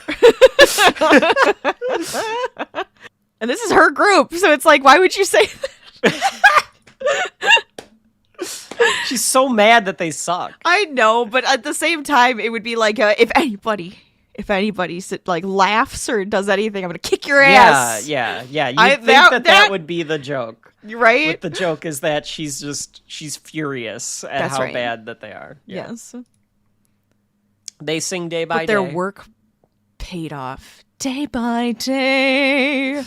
And the camp claps along. They sway at first, Oh, and yeah. then when it like picks up into like the more Everybody's jovial singing side, and they're singing. Yeah. And then when it's over, everyone just sits there and no one claps. And then they all hiss and boo. Do you think they hiss and boo because they can't stand how pretentious Susie and Ben are about the talent show? Because everyone else is doing like these like very personal things. Sure. And they're putting on this like very like elaborate production. Oh yeah. You know what? I'd believe it. I could see that being what it is. It's kind of sad that they're like, yeah, okay, you were perfect. Look, the drama club was perfect. Like, I think that might be Yeah. what it is. Yeah. They're mad that they were like too good. Right. Like this is supposed to be sloppy. It's the talent show. Exactly. We want schlock. We don't want perfect. Yeah. That was one of my favorite Broadway songs. Day by day. So this is when he does the Jesus Christ was my counselor joke. The music starts playing, Rachel. Yes. This like triumphant music starts playing. And it's Coop. Now, if you look in the background, there is some deleted scene where Gene's wife shows up. Gene is wearing this like leisure suit. And we learn that he's married and his wife is like an author or something. All right. And she's like a smut novelist or something weird. It's like very specific. I could see it being very specific and like So being something just ridiculous. Like why is this so specifically this career type of thing? Yeah. So if you look in the background of like all the talent show scenes and you see Gene, he's wearing a leisure suit and he's like talking to some woman and like that's his like wife in like some deleted scenes. Interesting. I don't think I ever noticed that. Yeah, no, I didn't either. I think Red Letter Media pointed it out because they pointed out that there's like deleted scenes and they were all talking like, how do you decide what to keep and what to not keep? It's gotta in be a movie difficult. like this. It's gotta be difficult. Because like if it's stupid or if it doesn't work, that's also funny. Hey, that's true. That's actually very true. So Coop comes in. He's got the crop top. He's That's got right. the short shorts. He's got headband, Sweatband. Mm-hmm. sweatbands, and then the famous. Paul Rudd gives us one last meme, Rachel. It's the double take reaction. The very sarcastic. He like, looks over and which is like mouth agape. That's right. At seeing Coop looking hot and cool and confident. Abby and Liz's reactions are great too because they're like slapping each other like, oh my God. Yes. Yeah. So he like struts up to Katie and he says, I grew up a lot since before dinner. And he's acting like Gene. He's acting like Gene. Yes. Mm-hmm. Yes. What are you going to do? I'm going to leave. I don't know. Maybe see the world. I got a couple weeks before school starts. But I wanted to give you this. And what does he give her? A box. this little little box. Yes, that's like right. a Like a little jewelry trinket would be box. in. Mm-hmm. But what's inside the box, Kevin? What's in the box? What is in the box, Rachel? What's in the box? What's in the box? Well, it's not a head, but Unfortunately. it's Coop's favorite shirt. Well, she pulls it out eventually, and like it's like the piece. You think it's like the piece of the flannel, and then like you can tell that they like have like a hole in like It's a magician's trick. the bench, yeah. And she like pulls the whole flannel out. That's right. But because even though it's a ridiculous movie, even though it's dumb as hell and it's absurd as can be, it is set up because he told Katie that's his favorite shirt. And he made her give it back. Yeah. But Now he's letting her have it as like a memento. That's right. Because he's moving on. It's crazy. It's well done. Well done. It's kind of insane. It's weirdly done, but it works. It's strange talking about this movie like it's a real movie. Do you know what I mean? It is a real Do you understand what I'm saying? It's like weird. Steve is next, and no one gives a hand because he's last. And he's He weird. stands on stage with sunglasses on. And his brother's like, get off the fucking stage. Oh my god, that is so good. Come on, do something. Or get the fuck off the stage. He starts shaking his hands. It's because he also knows about what's He coming. knows. Yeah, because he's a alien or something. Well, and he's creating wind. He's got telekinesis. He's got telekinesis. Yeah. At least he that's what has telekinesis. That's what we think. We don't know what happens. We don't here. know. Yeah, we don't know know. whose things worked. All right, because we have the scientist kids outside rolling d20s and doing whatever the hell that thing is doing, and then we also have telekinesis. Yeah. Yeah. On stage, he's shaking. It's really everything starts to shake. It's know like there's an earthquake happening. It's great, and it really goes back to the Odyssey, Rachel. It's And the like, wind is blowing. Are you going to believe in the fates and like give yourself up to the fates, or are you going to work against the fates like the scientists? Control them. Yeah. Yeah. Spit in the face of the fates. It really is a very Greek mythology chapter here. Very, very much so. A Greek tragedy, one might say, is Wet Hot American Summer. I think studies really could be done on it as an adaptation of the great Euclidean tales from the past. So wind has started. Katie realizes what Coop has done for her. She shoves Andy aside. That's right. And she chases Coop down, and she tells him, like, no, I just realized it just this minute. I love you. I love you, Gerald Cooperberg. Gerald Cooperberg. That's a great name, though. It is, actually. I really like it. So now with the wind flying inside of and it's so ridiculous too. Yes, like you can tell they just have like wind machines. Just focused everywhere. On everyone. Yeah, and they're all like stuck. The montage music plays again. The higher and higher stuff is it's flying like at them. Force winds. Abby and Lindsay make out for no reason. They just start making out. I guess because it's the end of the world. It's time to make out. And Coop wants to know, how is it real? How do I know this is real this time? And she says, I'm telling you it's real this time. She convinces Cooper that she loves him. That she loves him. Yeah. So they start making out. And then suddenly, Steve just stops the wind. And the lab falls harmlessly in the woods. I love the talent show, all of them trying to recover, and like all their hair is like crazy. Yes. They're all just like disheveled and everything. Shemper's like falling on the ground. And then they all stand there and they're not sure what to do. And now it actually makes it even more touching, Rachel, because JJ. That's right. Steve's brother. He and he starts to applaud. Slow claps for the brother. And they start a slow clap that turns into thunderous applause. I guess it's kind of a Carrie moment too, because they all hate him, and it's like, get off the fucking stage. And then he could have murdered them all, but instead he could have murdered them all. He saved them. He saves them. You're right, Rachel. You know what? Finds his purpose in this moment as well. And it is to be the hero that they don't deserve. That's right. But that they needed at that time. Exactly. My God. Where are the theses about Wet Hot American Summer? Let's get them going. Come on. Andy tries to make out with Lindsay during everyone like going nuts. She rejects him. So now Andy's been rejected by both of them because she's like, you didn't want me. I don't want you. Lindsay has self-worth. When did this happen? What are you talking about? During them all applauding. Andy goes to try to like mac on Lindsay and Elizabeth. Oh Banks, yeah, like, that's shoves him true. away. That's true. Yeah, you're right.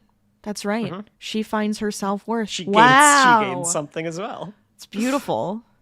And then Shemper's like, that was beautiful. Yeah. Like falls over, like passes out. And that's the end of the night. That's Coop right. and Katie are making out as the talent show all leaves, and they all celebrated a wonderful last night of camp. Yes. You think they did it, Rachel? I don't think they did. Coop and I don't think they did. Katie. No. I think it was just a makeout sesh. It was a makeout. It was Yeah. probably just a makeout and like a one of Some those dry humping, maybe, giggle makeout. Yeah. maybe in those short shorts. Yeah, he's fine. No, who knows? She probably is too. I don't know. It's hard to say. They probably went back to the barn to make out. Oh yeah, they got the sex blanket, but they didn't have sex. Oh yeah, they got the sex blanket out. Yes, yeah, yeah. but I don't think they did. I don't think they did. Yeah, Yeah. I think Coop would have been too sheepish to do that. No pun. No intended. pun intended with the goats hanging around. Yes. Or, They definitely got the fuck or blanket, though. they're young. He's probably, shooting too fast. Oh yeah, definitely. That's probably what If happened. if she let him touch a boob, The yeah, second it he was touched over. that boob, it was all over. So she's just like, She "All right." doesn't degrade him or anything No. though the next No, no, morning. no. So I don't that's think why she I think would. they just kind of made out. I think they just for made sure, out. for sure. She doesn't know because what they're happened. in love. Yeah. They're in love. Mm-hmm. And maybe they made out on the sex blanket because that thing was getting passed around. Victor for hoarded sure. it the entire summer Oh my trying God. to get someone ridiculous. on the sex blanket. Absolutely ridiculous. And fucking Moose probably has it now oh yeah, because he was in there with Abby. with Abby. Yeah. With Abby. Yeah. Hey Moose, Oh, maybe that's what did it. where's the sex blanket? He's got it somewhere back there. The sex blanket was like just used, so they're just like, ooh. Moose farted on it, That's so they can't see, use it. that's what it was. That's what it was. It went up in flames. Ben, The frickin' Ben sex and blanket went up in McKinley flames had for it that in fart. the shed. Mm. Oh, or they had it in the shed. See, it was all It's over in the the damn shed. thing. It was all over Yeah, this so they can't place. find it. Good Yeah, definitely God. That thing needs to be washed. You can't wash the sex blanket, Rachel. It's the like magic, it washing loses the it? traveling pants. Damn it. Yeah. It loses the magic. You lose the power. It's disgusting.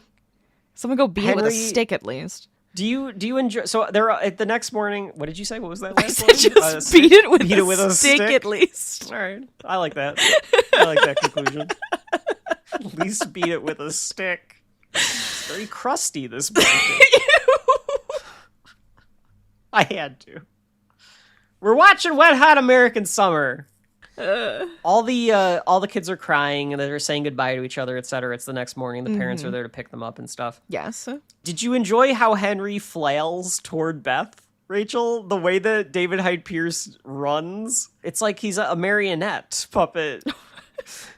He does. He does that weird, like, wiggle run. Yeah, with his Yeah. arms up. Yes. And he's got, like, this massive trophy and... For saving the camp, they gave him the Hopkins, which is this massive trophy, and he's gonna get to work for NASA. Wow. So like they're getting their like super happy ending here. He hands the trophy to someone off stage. Yes. He just hands it over to them. And she's like, well, that's great, but like I can't. He's like, no, I made sure that they said that there would be an apartment for 2 and that you can still work here in the summers. Fly back And I know forth. that we've been having trouble conceiving. Yeah, what is No. that?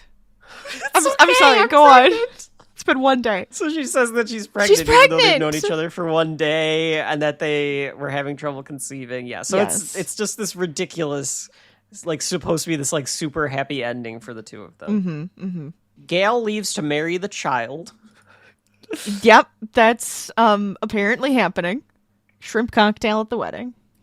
Next Yeah. week. Well, I hope they're not jumbo shrimp because I'm allergic to oxymorons. Yeah, so it's like the joke is that it's just so absurd that It's you can get so that they can get absurd. away with it. She's getting married Yeah. to a child next week. That's fine. Gene is New leaving outfit. with his wife. Weird outfit. This I don't even know. I didn't even know loved how to it. He's describe like- this outfit. It's like a yoga, like instructor, I think is how I would say it. I don't even know. It's like a robe top. Like a drug smuggler from the 80s. Yeah, I could see that too. I could see Tony Montana wearing this Like shirt. lots of chest, you know? He nods to the can of vegetables, and the can of vegetables nods back. Mm-hmm. The indoor kids and Henry are all in their circle again. It was us, right? And not that enormous gust of wind. Not that enormous gust of wind. So it could have been a gust of wind, the D20, or telekinesis. We don't know. We will never know. It could have been a combination of all of them. It could have, yeah. Like they helped, yeah, for sure. They're talking about how much they're gonna like miss each other and stuff, and that they consider each other like each other's friends and things like that. I thought that this was another strangely sweet moment, Rachel. It is. Like they found their right? place with each other. It's like They it's found like their it people. almost like it's like a come down after like this ridiculous absurdity where they're like, no, we're gonna get like wistful now with like all of these characters. Is there a child crushed under? No. She's just laying against it. Okay, Yeah, it looks she's like the not Wicked getting Witch, crushed. like the shoes. I thought it was like an homage to the Wizard of Oz. She is wearing striped shoes, but she's just kind of like leaning against it. Okay. Coop goes up to Katie and says like, okay, obviously we can, talk on the phone. And then I think next weekend, like you can come to the city or my parents will drive me there and your parents can drive you. So he's like coming up with plans and stuff to like hang out with her. Right. And she says, well, Coop, even though you were totally romantic and heroic. I don't know how he was heroic, but yes, go on. I do love that she says that he was heroic. You were incredibly romantic and heroic, no doubt about it, and that's great. But I've thought about it, and my thing is this. Andy's really hot. And don't get me wrong, you're cute too, but Andy is like cut from marble. He's gorgeous.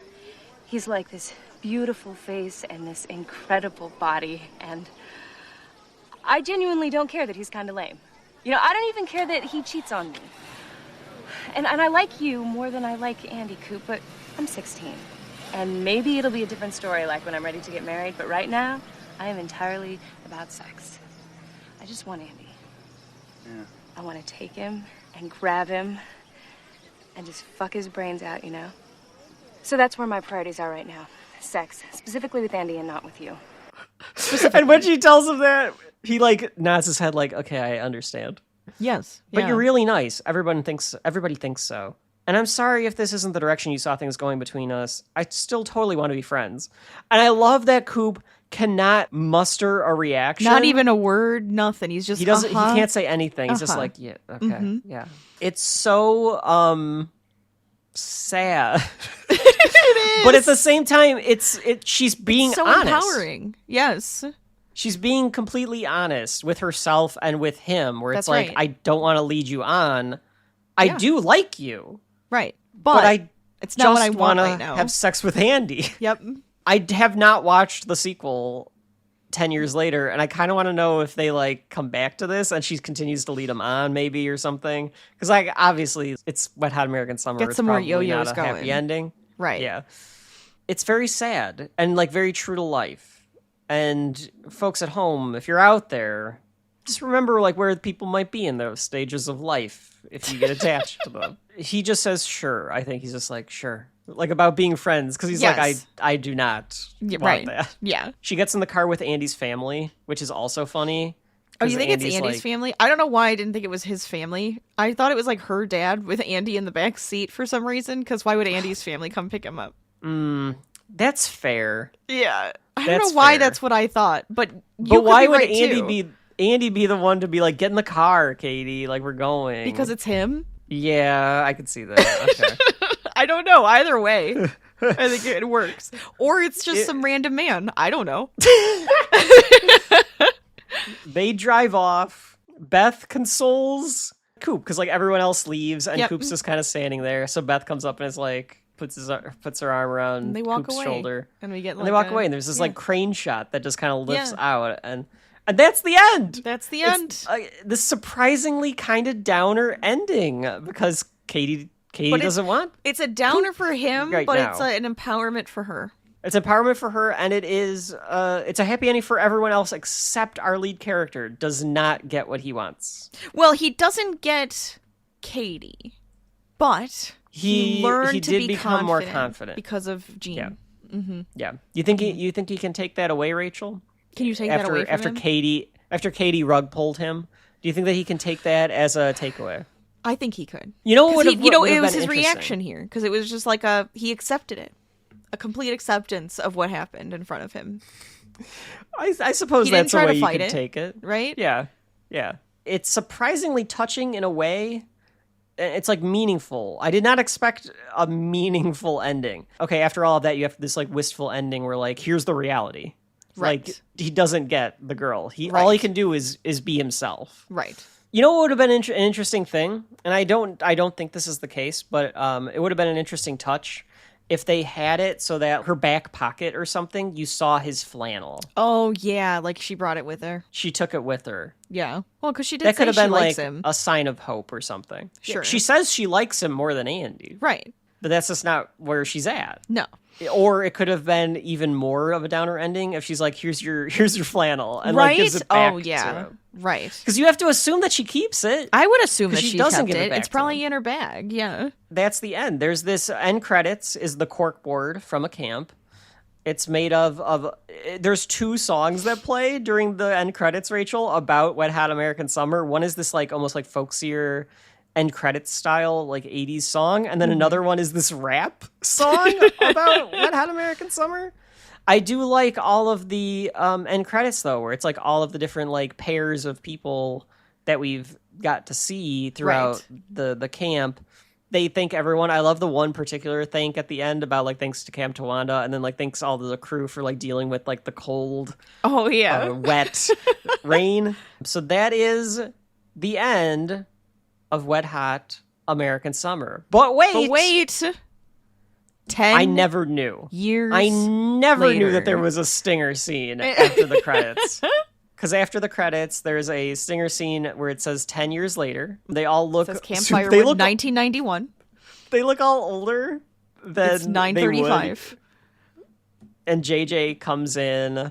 Yeah, they're all like in like older outfits. And they're in like with their 90s hair outfits. Yeah. like done and everything. Mm-hmm. And he's like, oh, I'm sorry I'm late. I thought we said 9:30. And Susie says, no, we said 9. So we'd be here by 9:30. And it was just so like, no.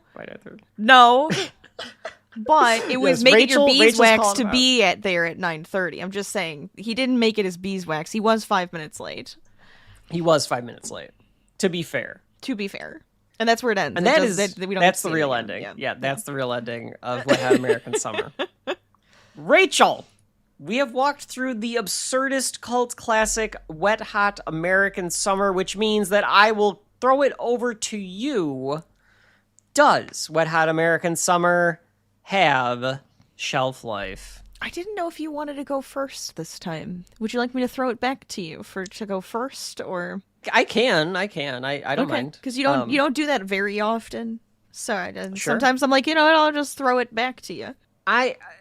It feels so stupid to talk about this like it's a movie when it's just a ridiculous set of sketches over and over. Yeah. If you were to, have me predict what my thoughts were going to be or where this would end up before I watch anything in any of our volumes, I would have said, I'm going to like it. I'm going to find it funny.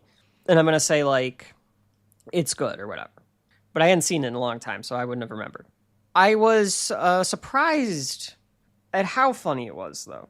Mm-hmm. It's really funny. There's great lines, but even more so are the reactions and the physical acting by everyone in the movie. Mm-hmm, everyone commits to this movie completely and is giving it their all, or lack thereof, in the case of Paul Rudd, in every scene.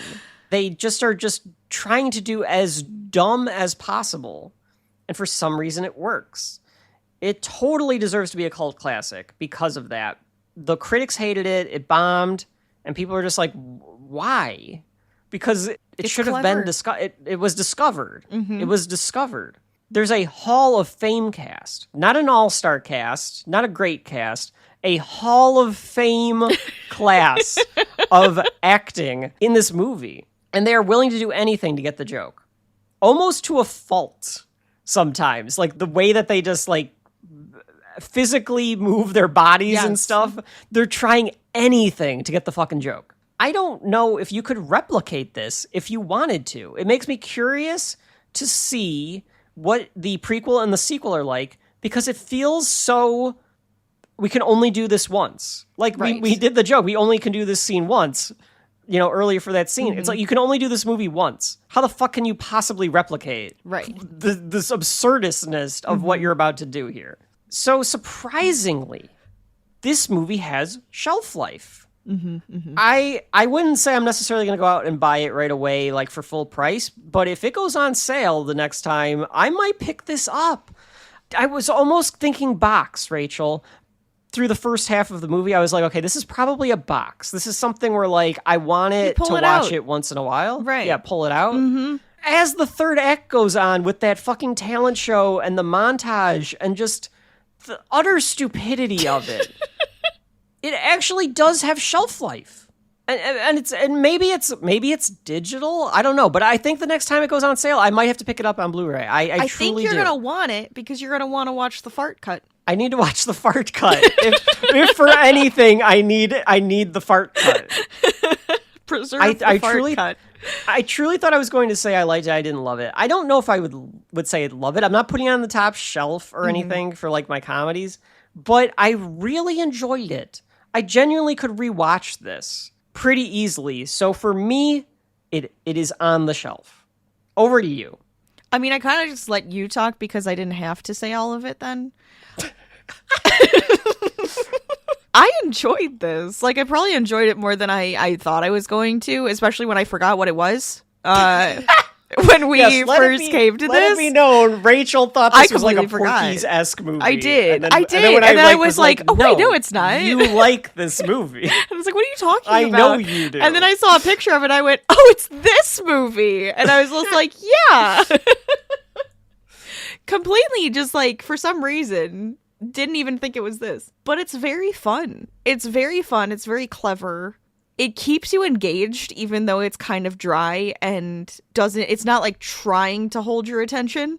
It's a hangout. It's a hangout. It truly is a hangout, which is fun. And you need that every once in a while. And I'm going to put it on the shelf because I think it's a good comedy movie.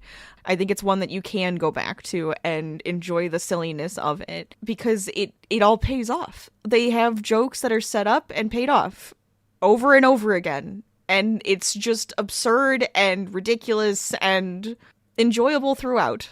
I liked it. I think it has shelf life. I agree with you on a lot of your points. So yes, there it is. It's on the shelf. So I mean, good for Wet Hot American Summer. It convinced us to put it on the shelf. I don't think either of us necessarily went into this thinking like, yeah, that's a shelf one. But yeah, watching it, I'll be damned. So cross it off the list, Rachel. That was Wet Hot American Summer. Cross it off the list.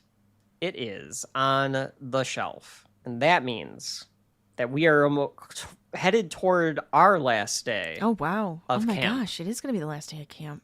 I'm going to cry. Maybe we'll find ourselves, Rachel, and it's going to be like... We'll find ourselves along the way. We'll have to find ourselves along the way. We have to montage then, I think. We'll have to montage it.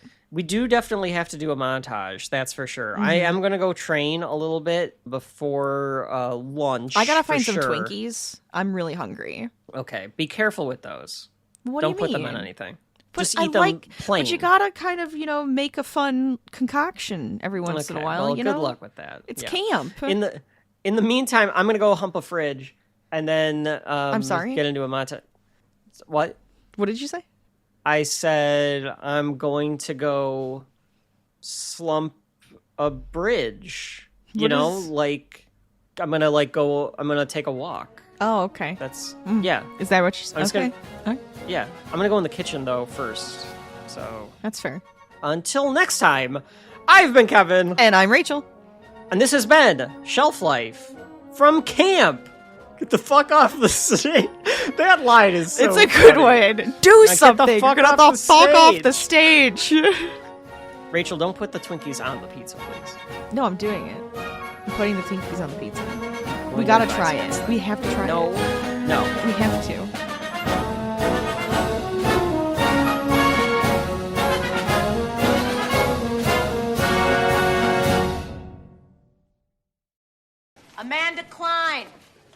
Jessica Azaria, Ira Stevenberg, Sol Zimmerstein,